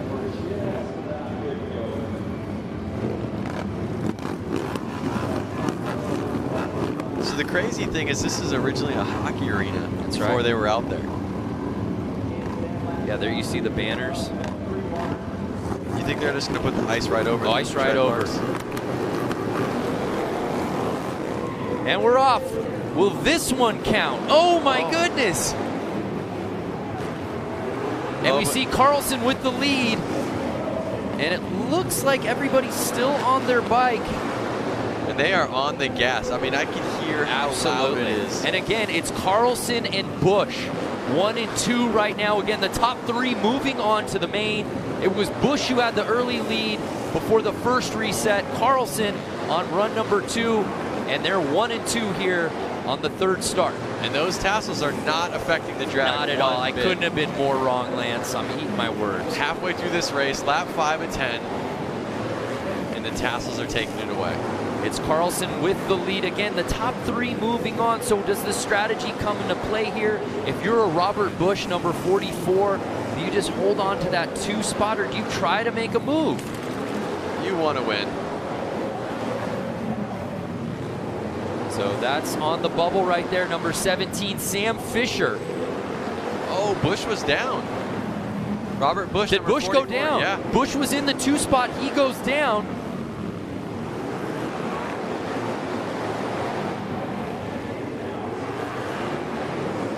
Notice these riders are definitely a little more aggressive. They're sliding into the corner more. They're on the gas more. Where's Jimmy at? Jimmy Hill. Jimmy Hill gets into 3rd, and it's Sam Fisher that took the top spot. Tassels. Tassels took this top spot. Tassels took the top spot. There's a question now coming in the booth. Is it Tassels or is it Fringe? That's not for us to decide. But again, it was Carlson who got the early lead. And this was from earlier as we saw the resets. There was a lot of ups and downs in this race from the restart. And this was the 3rd run where we did see a little bouncing, but everyone did stay on their bikes. And again, top 3 moving on to the main. Yes, and I believe it was Fisher that got that 2nd spot. Benny, Carlson, Fisher, and DeReitler. So Jimmy Hill just on the outside looking in. Those 3 moving on to the main. Let's head down to Diana Dahlgren. Standing next to Benny Carlson. What an exciting race. Walk us through it. Yeah, we've had a good night. Since we pulled it off the trucks, Blubber Motors has put me on probably the best bike out here. So I'm pleased. You know, we got a lot of good backing, and I'm having a heck of a good time. Hope the fans are as well, and that's about it. You raced Supermoto at X Games. I mean, I'm really feeling like what brought you through all those red flags and all those hiccups was this Fringe. Get a shot of the Fringe, cameraman. This is what brought him through all the hoops to jump through tonight. Yeah, you know, when you're a hooligan, you got to have your own little kind of like a sauce on the night and make sure you stand out a little bit. That kind of seems what it's all about. But we're out here having fun. Can't say enough for all my sponsors, and we'll go from there. Well, congratulations to Benny taking home the first win for the semi tonight. The Flair bringing it here to Harley-Davidson Hooligan Racing. Guys, back to you. Yeah, Carlson with the appropriate amount of Tchotchke's flair on the kit here tonight, and he rode it away. And just, you talk about what a struggle it was to really make it 3 goes before you finally get it off, but he really led from start to finish. There's no doubt about it. We move on to our 2nd of 4 semis. Some really interesting names in this one as well. Of course, Dan Louders, Buddy Suttle, who we saw that wonderful feature on, and how about Robbie Madison and Tony Tucker? Yep, crowd favorite, Tony Tucker. Again, the top 3 will be moving on to the main. Does Matto, who's had so much success on the X Games stage, albeit in freestyle, make his hooligan debut at X Games Minneapolis? Robbie Madison goes from jumping 300-400 feet, up and down buildings, over big canals, riding a motorcycle on water. Yeah, surfing with the motorcycle. Matto is progressive as it comes to guys on bikes. To see him out here is just amazing. And how about Buddy Suttle out of Huntington Beach? Just such a great story. Grew up wanting to do this, and he's out here today. Yep, this racing really does bring the dream alive for sure for everyone out there. Let's not forget about JJ Flaherty. He won the hooligan race at X Games Minneapolis last year. Of course, he's going to be a force to be reckoned with. A big lineup out here. One thing I noticed is Tony Tucker, 277. He's learning more and more what to do with his hands out there. Yeah, absolutely. Our guy Tony Tucker, building confidence. who each race. joined us in the broadcast. Lance Corey, just really a dream maker out here tonight in Boise, Idaho, bringing them on to the intro of the show. And here we go. 77 as that Mishler with the overall lead early, and he's getting passed right away by J.J. Flaherty. Flaherty's already pulling away. Look at him. He's got a bike length on him. Yeah, there's no doubt. We saw Flaherty in his run 1 have no problem with this course. Again, he won Hooligan last year at X Games Minneapolis. No one more experienced in this format than JJ. When you see JJ even make a mistake, his bike stands up a little bit in the corner. He slides a little bit. He doesn't slow him down. He stays on top of the bike and he stays in control. It's incredible to watch him ride. Top 3 moving on to the mains. It's Flaherty holding court in that top spot, but who's behind him, Lance? You got me stumped. I'm looking. I was so focused on his riding.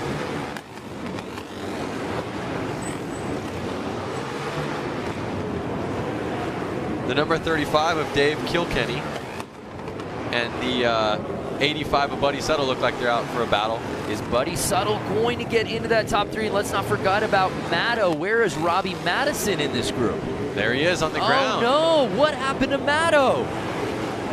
I don't know. See, it shows how tricky a small track like this can be. I got listed off all the crazy things he can do, and all of a sudden he's on the ground on something so simple like this. Well, the pace of this one just was blistering. Really hard to follow. The one thing I do know, the guy who won Hooligan last year wins this thing, or at least the top ranked in this semi. He'll be moving on to the main. JJ Flaherty. He's been on a winning streak for the night, and he's going on to the main. I think he's going to pull it again. Yeah, he just looked like a smooth operator out there. So confident in his riding. Terrific approach to how he's been handling this course out here tonight. Let's take another look. And again, it was 77 early. Mishler, who had the lead on the inside, but now watch the patience of Flaherty to move outside in. But like I said, notice how he slipped out a little bit going in, but he still had tons of control and put it together. And after the 2 restarts in the heat before it, that one just felt like a walk in the park. JJ Flaherty, Daniel Mishler, and Dave Kilkenny, 3 Wisconsin guys moving on to the mains. Let's head down to Diana, who's with JJ. Hailing from Milwaukee, the home of Harley Davidson, big round of applause, JJ Flaherty. He is your X Games Minneapolis gold medalist in Harley Hooligan last year, and coming in here with a clean, flawless heat race, and then just won the semi. Yeah, trying to stay on top. I actually crashed like 3rd lap first practice, and I was like, come on. I've been on like this really terrible streak of falling over, so to win everything I've been in so far is really awesome. I'm pretty pumped about it. A lot of fast guys. Walk us through what is happening out there on the course. You got guys weaving in and out of you. You made the pass really early in the race for the lead. Yeah, you kind of got to make those passes happen early, otherwise you just get stuck single file. So I'm surprised he kind of left the door open like that on me. He knew I was there. He knew I was going to be there. So, but I'm just stoked to be here. All right, well, congratulations to JJ Flaherty. I'm sure those guys waiting in the tunnel right now, they were just taking all the pointers that they could get from this guy. So, guys, we're going to let you take it away. Thanks, Diana. Yeah, so it should be noted, Flaherty obviously winning this event at X Games Minneapolis last year. Dave Kilkenny also getting in the top 3. They both ride out of Milwaukee Harley Davidson and Fuel Cafe. So teammates. Do they practice together? Potentially. And just like that, we move on to our next heat here in the semis. Of course, top 3 moving on to the final. Some really interesting names on this one. Jason Schreffler, Terry Vestal looked great in his run.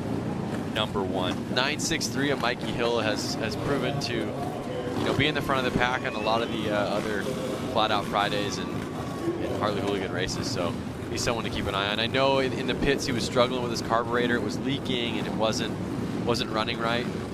But I saw him working on it. So hopefully he got his bike running good.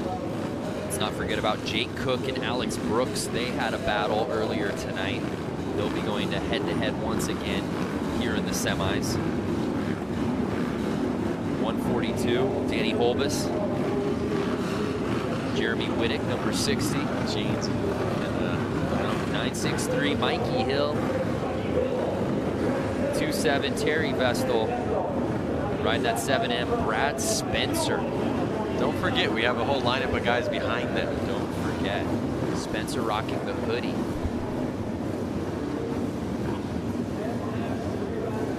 Let's not forget about 214 Frankie Garcia as well. This is a loaded field here. I didn't see him. Did you see him out there? Looking for 214. He must be in the back. We've got him on the start list here.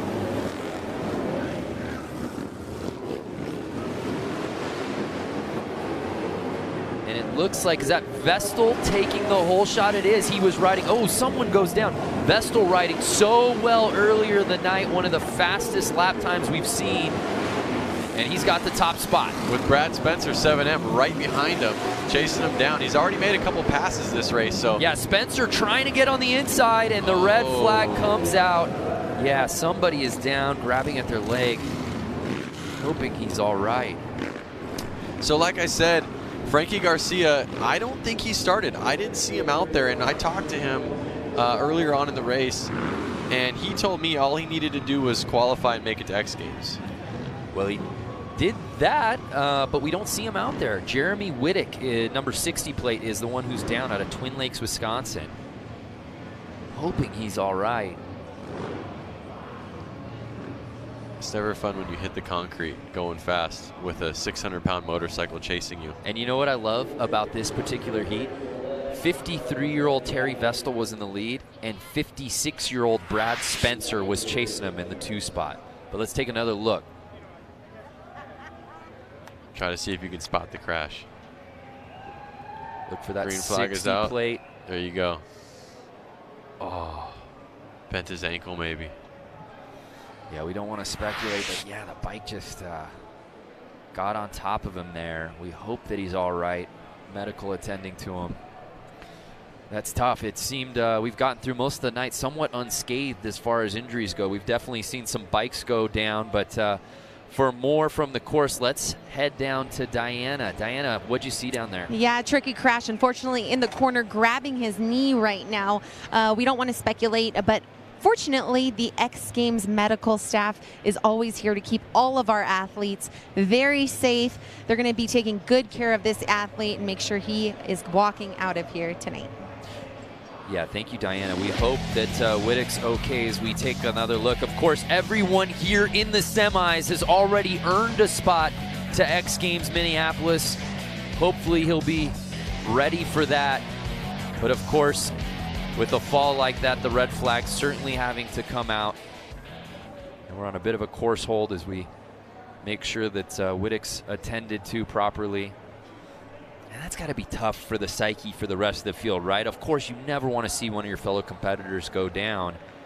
But again, at the end of the night, there's still a semi as they're applauding, and it looks like Wittick is coming off, hopefully on his own devices, being put on the stretcher there, but looks conscious, which is great. Medical taking care of him. But now all of a sudden you've got to, as the rest of the field, block that out. Yep, and their adrenaline was up, but now they're bummed. They got to get back out there and keep racing and try to get that picture of him rolling off the track like that out of their minds.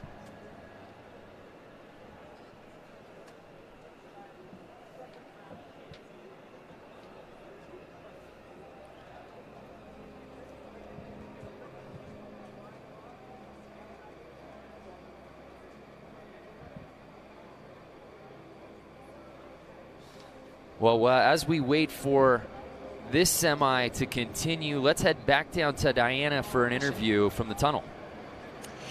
Yes, so we're standing here with Aaron Guardado. You know, this field is stacked right now. I mean, you can see we hear the clap starting back up on his feet and getting him out of here, the medical staff. But walk us through what's going to happen out there on this track and what you need to be aware of as a racer. You're going out with 11 others on this track now, and every corner gets smaller. Every line that you thought you had it's interrupted by 3, 4, 5 other people. If somebody goes down, you have to watch out for that, and you're gonna want to ride smart, but see, just be just as aggressive as earlier. But it's hard to predict if someone's passing and they're tight and they need to avoid that. Everybody behind you is gonna have to do the same thing.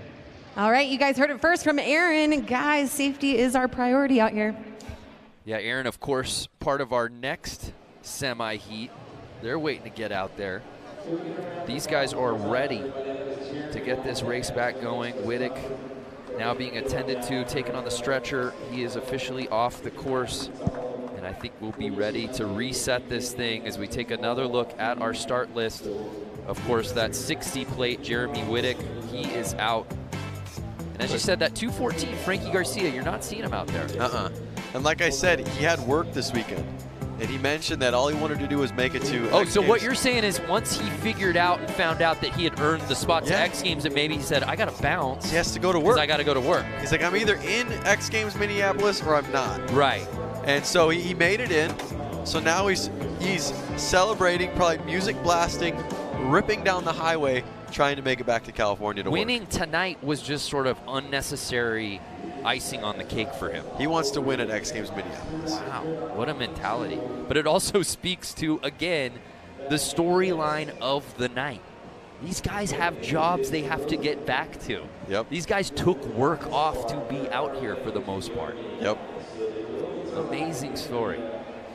So you got to keep an eye on 7M, that's for sure. Brad Spencer, he was right on the tail in second place in the race before it was red flag.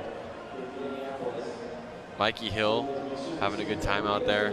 I mean, obviously he must have got his bike running a little bit better.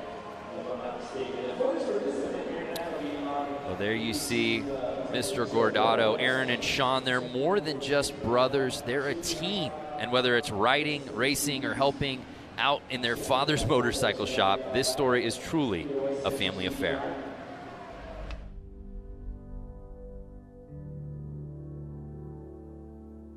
For us, I think it's unique in the fact that we can go to a race together, support one another, and if we're both on the front line, we're gonna ride together. You know, we have this sense of nonverbal communication. We don't even really need to look at each other. We just know what each other's thinking.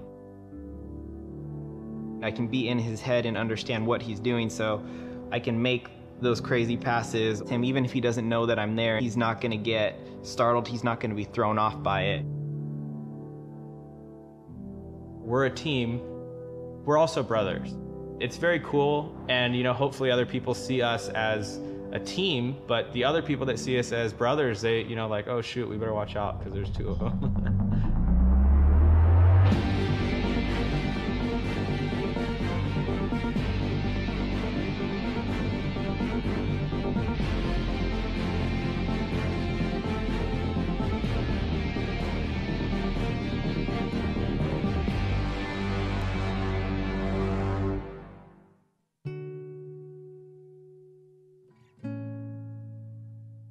For me, my biggest inspiration would be my dad. And I say that because he built his business from scratch, and that's something that we watched growing up. You know, he'd work unbelievably long hours while he still had another job. We watched our dad build his business, and although it is a different industry, the idea is the same. We're here building something and doing something that we love and genuinely are passionate about.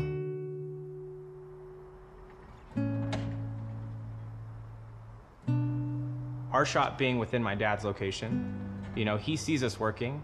He wonders what we're doing. He knows we're here 2, 3, 4 in the morning.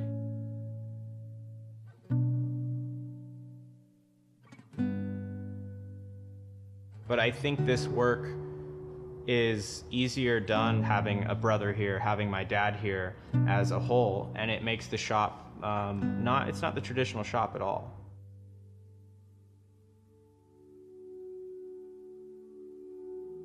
The Harley Hooligan series has grown exponentially in the past couple years.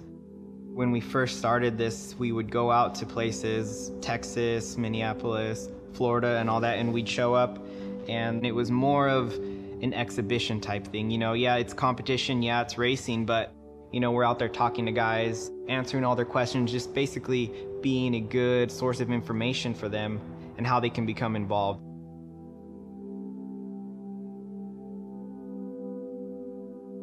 Going back to a place the following year and to see that not only have the fans grown, but the amount of people that are racing have grown.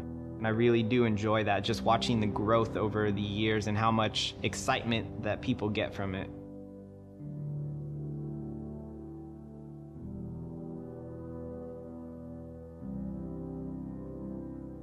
Oftentimes, more so all the time, Sean's faster, but he also crashes most often or all the time also.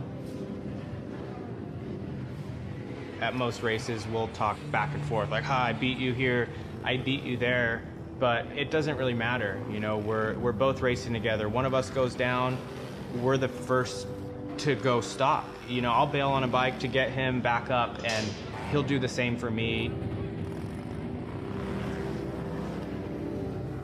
When we come together on the track as a team, both of us, especially being brothers, we have that connection, and we can almost use that to help one another.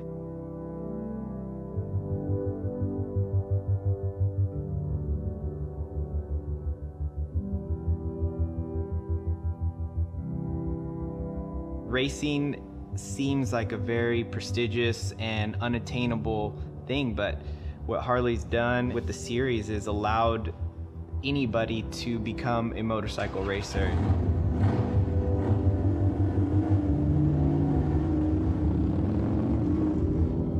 For those of you out there that want to race, you know, there's plenty of races all year long, and you just see a date, see a time, and if I can't make it, you know, take one of our bikes. You can ride one of ours.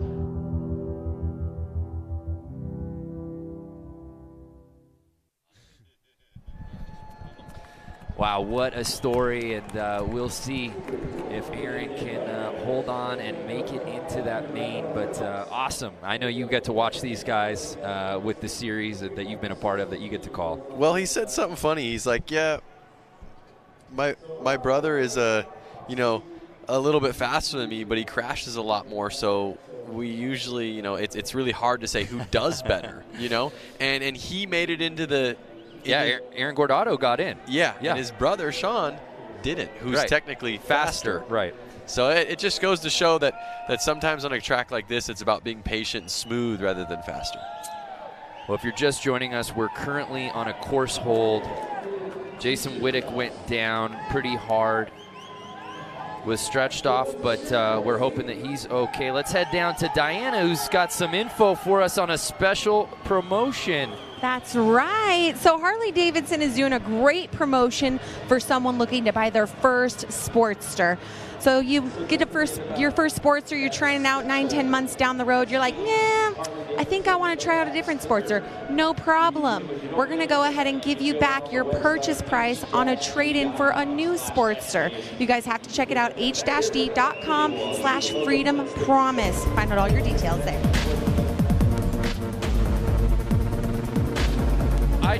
I think I just saw you filling it out online on your phone. I did now. Because that bike right there is a rad bike. That is so sick. And look at that. You can hold the deck there on the side. That is so clean. The Harley-Davidson Freedom Promise. Check out h-d.com/freedom promise. What a great deal they've got running on that. Love it. So again, bit of a course hold as Wittick was taken out by medical. And we talked about it earlier before we ran that feature. I mean, you want to talk about adrenaline and getting ready for this semi and trying to earn your spot into the final, and then something happens and you go down and you wait for that restart. You know, these guys have been standing out there for gosh, 10, almost 15 minutes now. It's tough, but it's racing and it's fair. Every rider's waiting the same amount of time. Every rider's adrenaline's coming down the same. So it's not like one guy got had to wait. Right. So they're all going to start with the same circumstances. So it was Jeremy Wittick who went down. and it was Terry Vestal and Brad Spencer who were 1 and 2 prior to that. That's who you want to keep your eyes on. Brad Spencer in that 7M and Terry Vestal 27. They're the two 50-somethings in this field. Yep. Vestal at 53, Brad Spencer at 56 years old. Both the oldest guys in the class. The other numbers I see are in the 20s and 30s. I don't even see a 40-year-old in this class. It just jumps from 30s to 50s. Well, it looks like we're getting ready to reset this thing. Here you see Danny Holbus out of Milwaukee Harley. Anyone from Milwaukee Harley watching right now? Oh, you better believe it, especially when 2 of the 3 who qualified into the main from semis just a round ago. Yeah, that's true. We're out of Milwaukee Harley-Davidson. So here's another look at our lineup. Again, Wittick's name now omitted. He's gone, obviously, because of the injury. He's not there. And as we talked about before, Frankie Garcia, if you're just joining us, 214, he is not out there.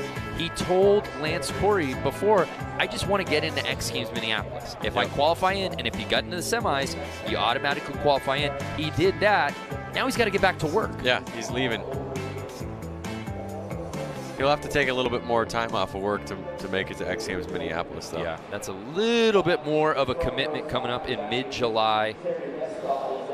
So at this point, do they feel warmed up, ready? Is it cooling off? The adrenaline's worn off a little bit. How do you kind of reset yourself? You said nobody's got a particular advantage. I hear you there, but maybe just the group mentality as they move in after such a long course. I mean, they're definitely sitting there, you know, kind of curious, like how long is this going to take until we go? And their heart rate's down, their adrenaline's definitely down. They're excited, they want to race, there are people watching them, but as soon as the gate drops, it's going to go heart rate 200. 119, Craig Reynolds, the local boy out of Boise, Idaho, 21 years old. This event is so rich in storylines, perhaps none greater than the lone Boise native in this field trying to win it in front of his hometown crowd. Yeah, it's... I've been told that part of the reason we're on that hold, we obviously got Wittick off the course, but they're waiting on an ambulance. So that is where the delay is coming in. Just a note, the Harley Hooligan Racing will be going down at X Games Minneapolis on July 22nd.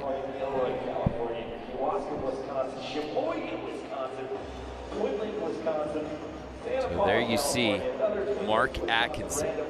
He's been on a motorcycle since the age of 3.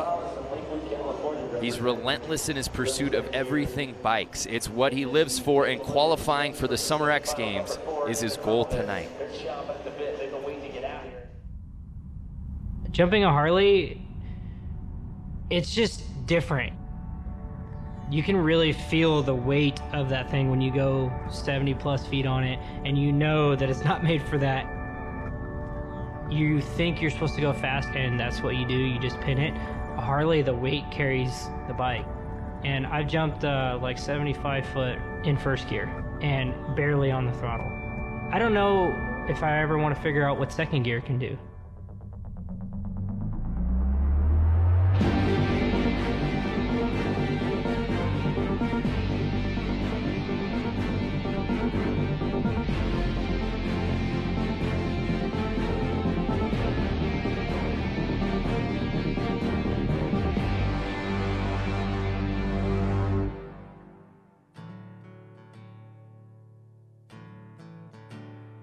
I got introduced to motorcycles when I was 3 years old. My dad got me a PW50.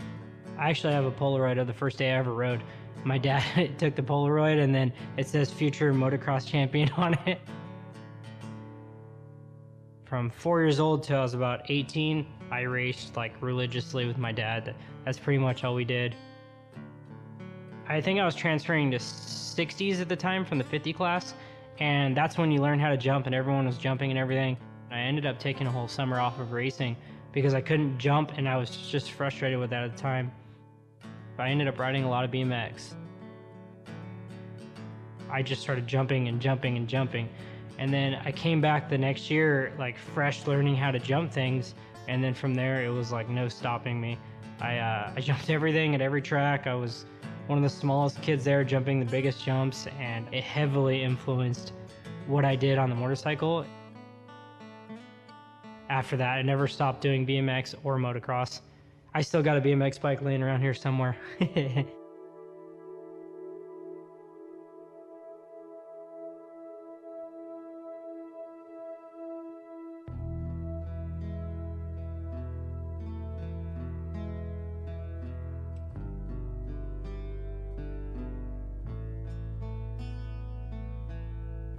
The whole Harley Hooligan movement was crazy. There was a few brands, Speed Merchant, Machine Co, and myself for Rusty Butcher.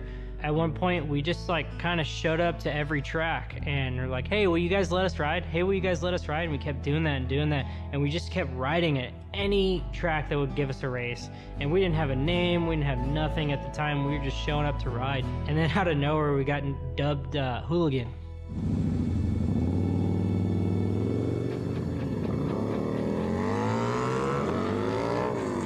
I just try to spread the word as much as I could. You know, I would send photos to all my sponsors. I would send photos to Harley Davidson. I would send them videos. I would send them anything I could to get them to post about Hooligan Racing, about Rusty Butcher, and just pump up everything that we were doing.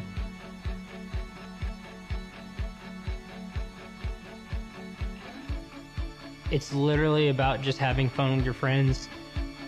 We want no money on the line. We just want it to be about like going out and have a good time. I always tell my riders, checkers, wreckers, do wheelies, burnouts, and give everyone a good show, you know? And that's what we're about.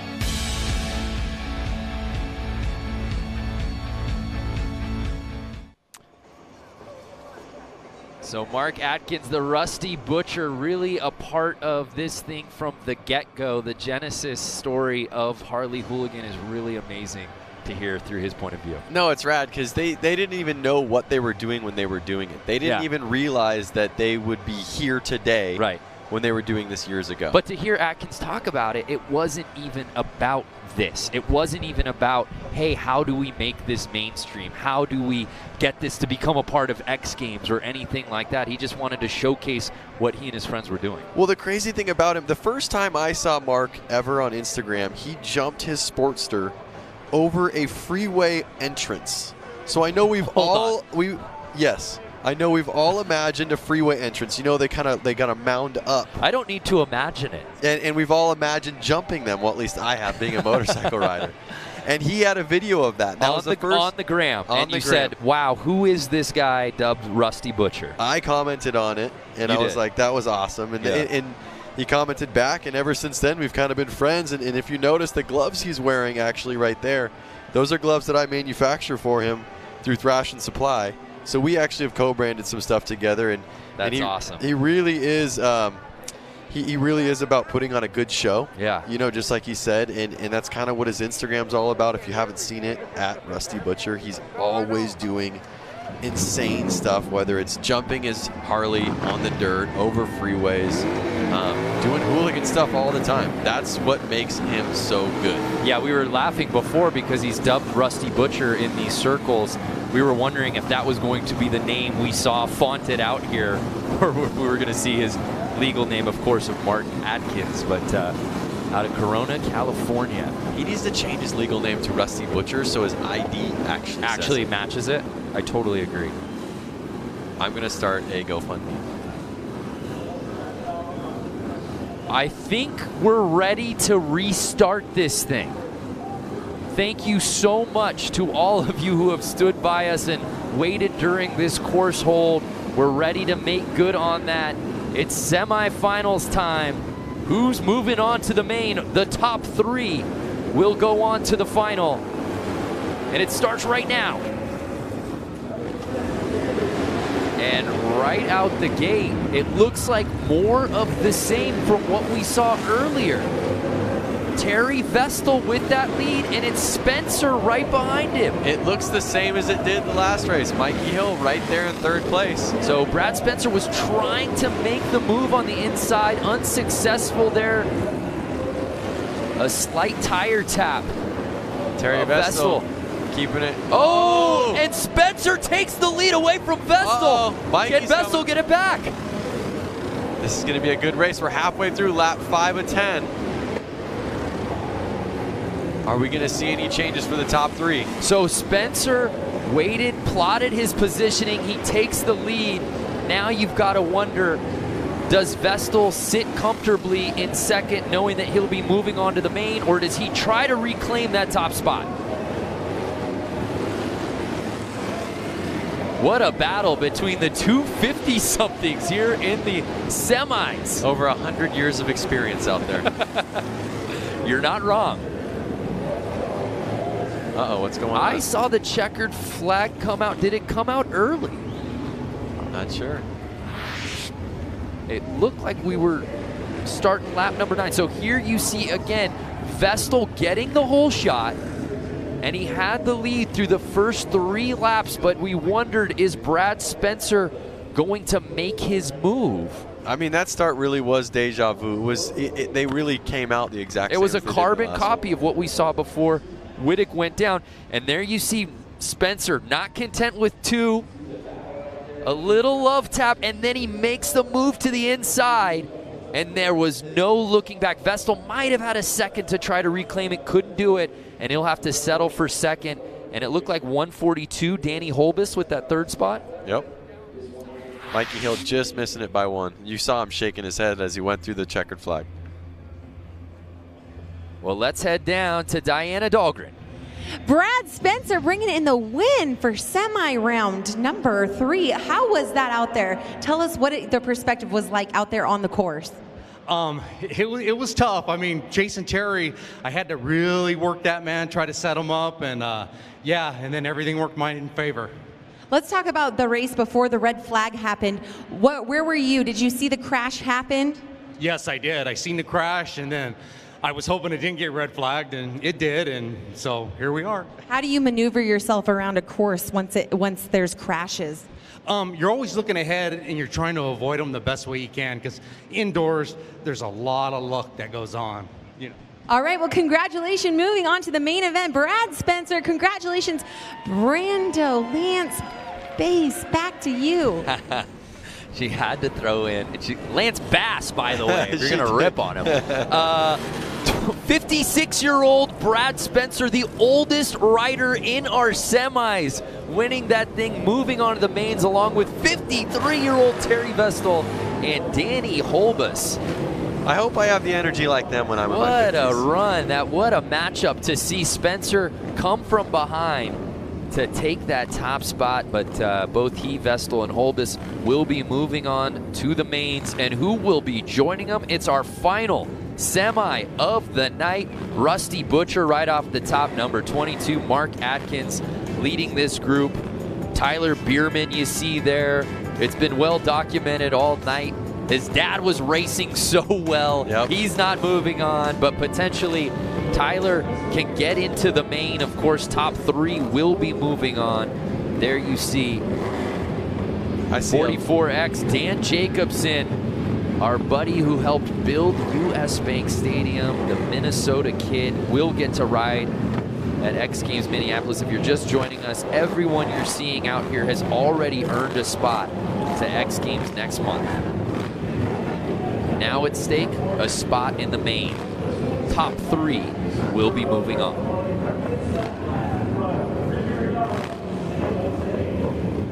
I see a lot of familiar names out there that are from California. A lot of hardworking guys. Scott Jones, who, like I said, works for SpaceX. He's an engineer over there. Juan Arcio is a number 7X engineer over at Vance & Hines.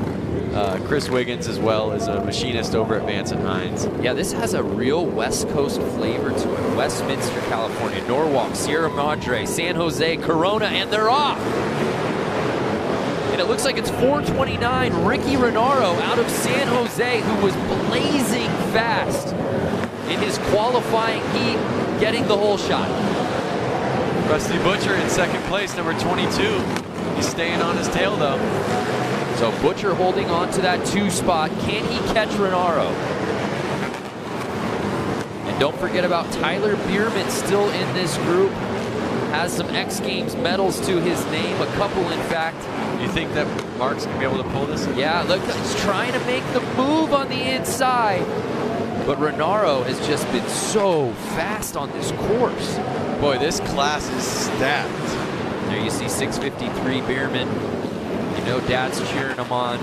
Is he cheering him on? Well, I don't know. Maybe he's still gutted. Maybe he can't even watch this thing. It should be me out there. Lap 7 out of 10. And I see Rusty Butcher still on the tail in second place. Top 3 moving on to the main. Can Bierman get that 3rd spot? Gordado, of course, trying to make that move, and it looks like right now lap number 10, Renato is going to take this one. Butcher right behind him. So who ended up with the 3rd spot? I'm not sure right now. Renaro 1, Rusty Butcher 2. I was so focused on that 1-2 battle up there. Was it Bierman? Bierman was holding 3rd the whole time. We'll have to see. It's going to be a tale of the tape watching the replay. But it's Renaro and Atkins, 1 and 2. Chris Wiggins showboating right there with the burnout. That's what it's all about, right? We needed fumes here at CenturyLink today. Uh-oh. Oh. Trouble. Guess he just plead ignorance. I had no idea.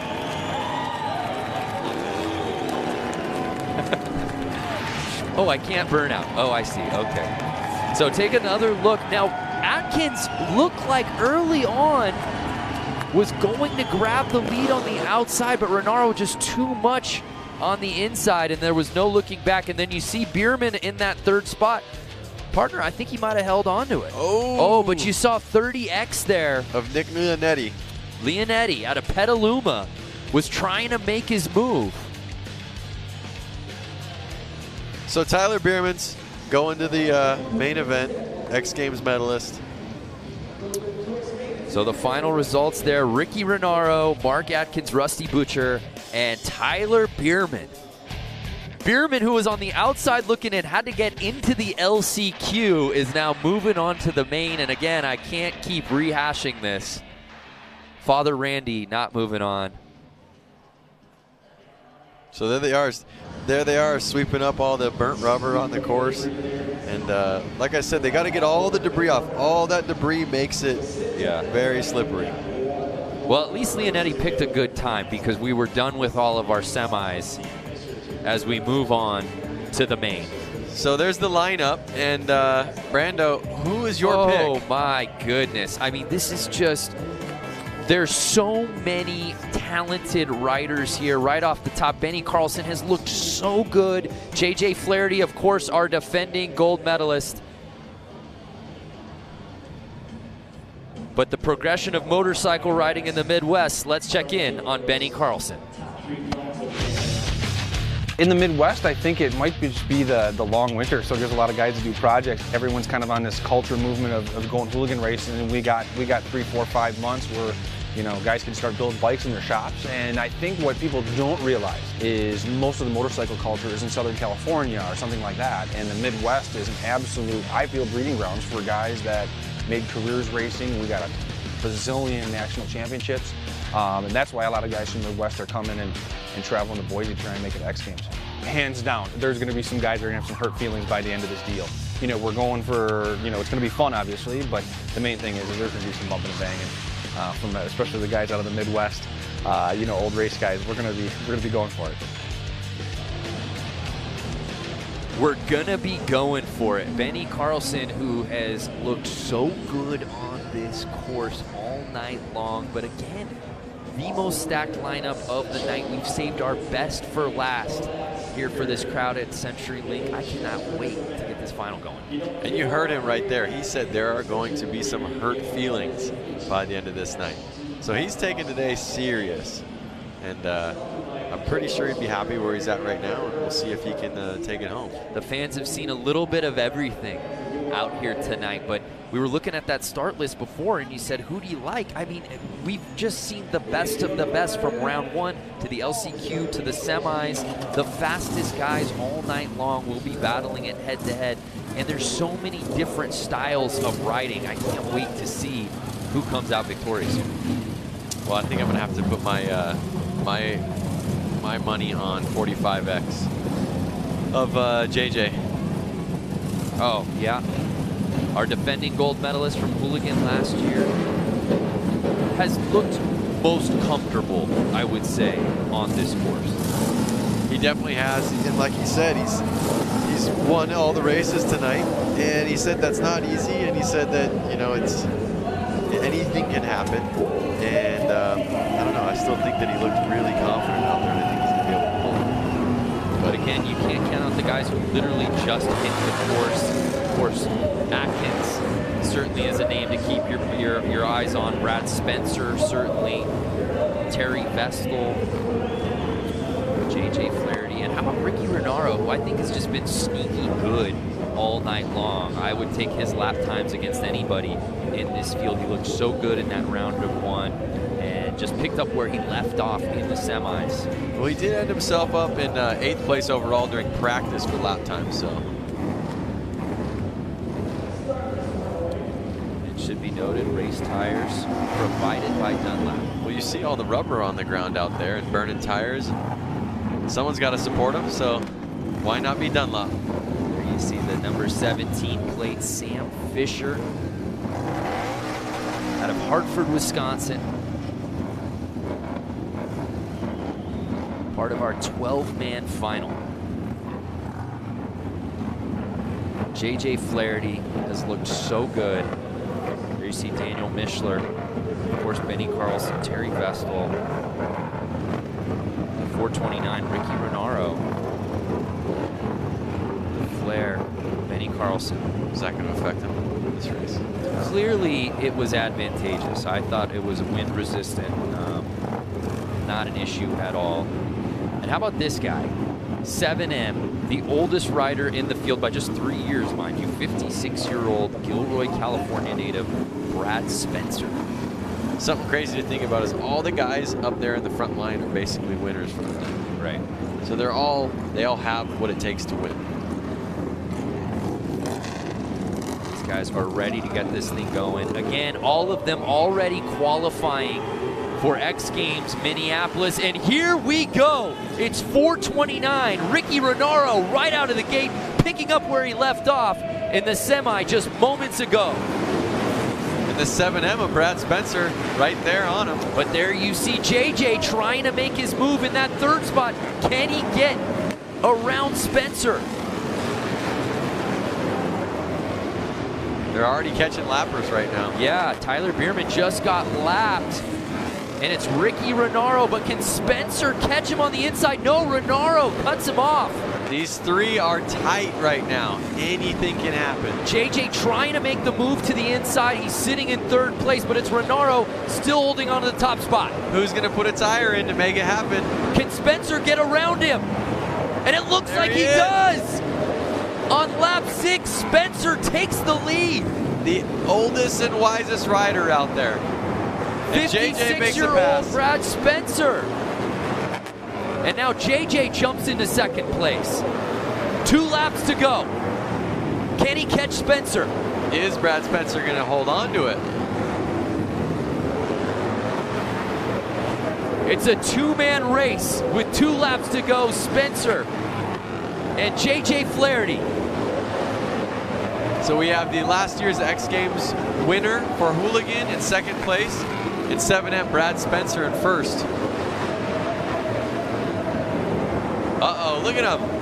He won. And that's it. Brad Spencer, 56 years old, the oldest competitor out here tonight, wins Harley Racing Hooligan here at the X Games qualifier. Wow. That is inspiring.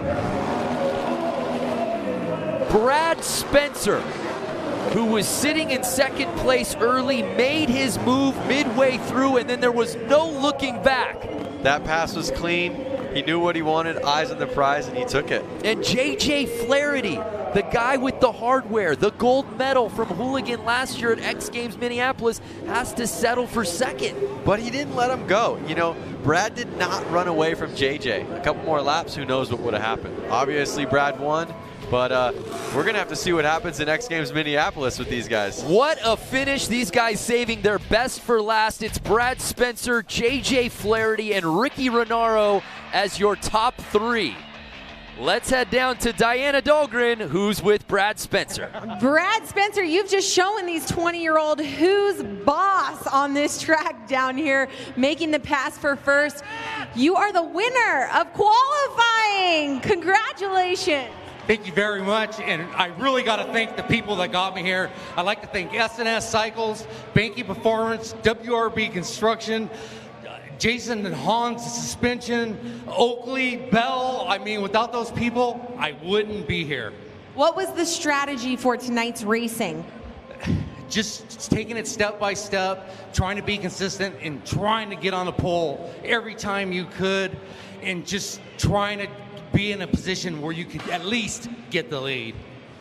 Well, congratulations once again, Brad Spencer, the whole arena putting their hands together for this guy. What an amazing race. Wow. What a night for Brad Spencer, left no doubt about it. Again, I know we keep hitting on the fact that he's 56 years old, but just incredible with so many young bucks out in this field, winning in round 1, winning his semi, and then to come out here and to win in the fashion that he did, to climb up the ladder, come from behind, make that pass. It was special, Lance. Well, you heard him say it in the interview. He took every lap, every moment, and he worked each moment. He didn't look too far ahead. He focused right then and there with what he had going on, and he made it happen. Absolutely grinded out this win. And again, Ricky Renaro was so fast. We talked about it right before the race, had been sneaky.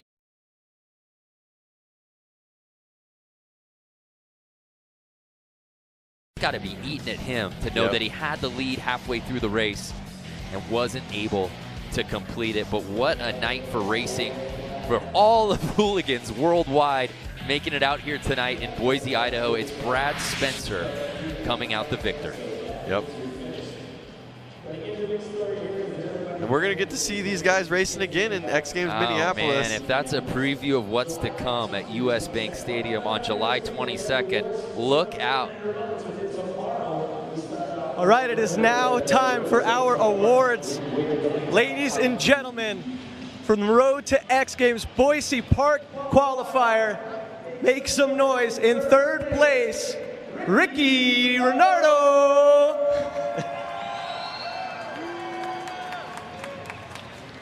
And second place, Boise Get Loud, JJ Flaherty.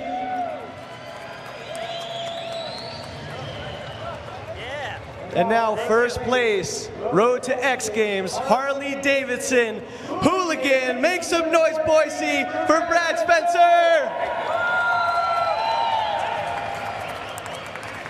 Congratulations to everybody who came out tonight. Thank you, Boise. We'll see you tomorrow at the Road Skate Park for BMX and skateboarding. We'll see you in Minneapolis later this summer. Thank you, everybody, for coming out. Great to see the coronation of those top 3. Of course, Flaherty, we expected to be right there. Renaro leading the way halfway through, but it was Brad Spencer with some gutsy racing, grinding out the win. We'll see all 3 of them, plus 45 more that we saw out here tonight at X Games Minneapolis. Let's go do it again, man, next month. I am psyched, man. I can't wait to see these guys race again. Well, what a night for racing at CenturyLink Arena here in downtown Boise. Remember, fans, there's a lot more going on this weekend. Road Skate Park tomorrow, men and women skateboard park final, as well as the BMX final. You can check out the competition schedule and all the coverage on xgames.com. For Diana Dahlgren and Lance Corey, I'm Brandon Graham saying so long from Boise, Idaho.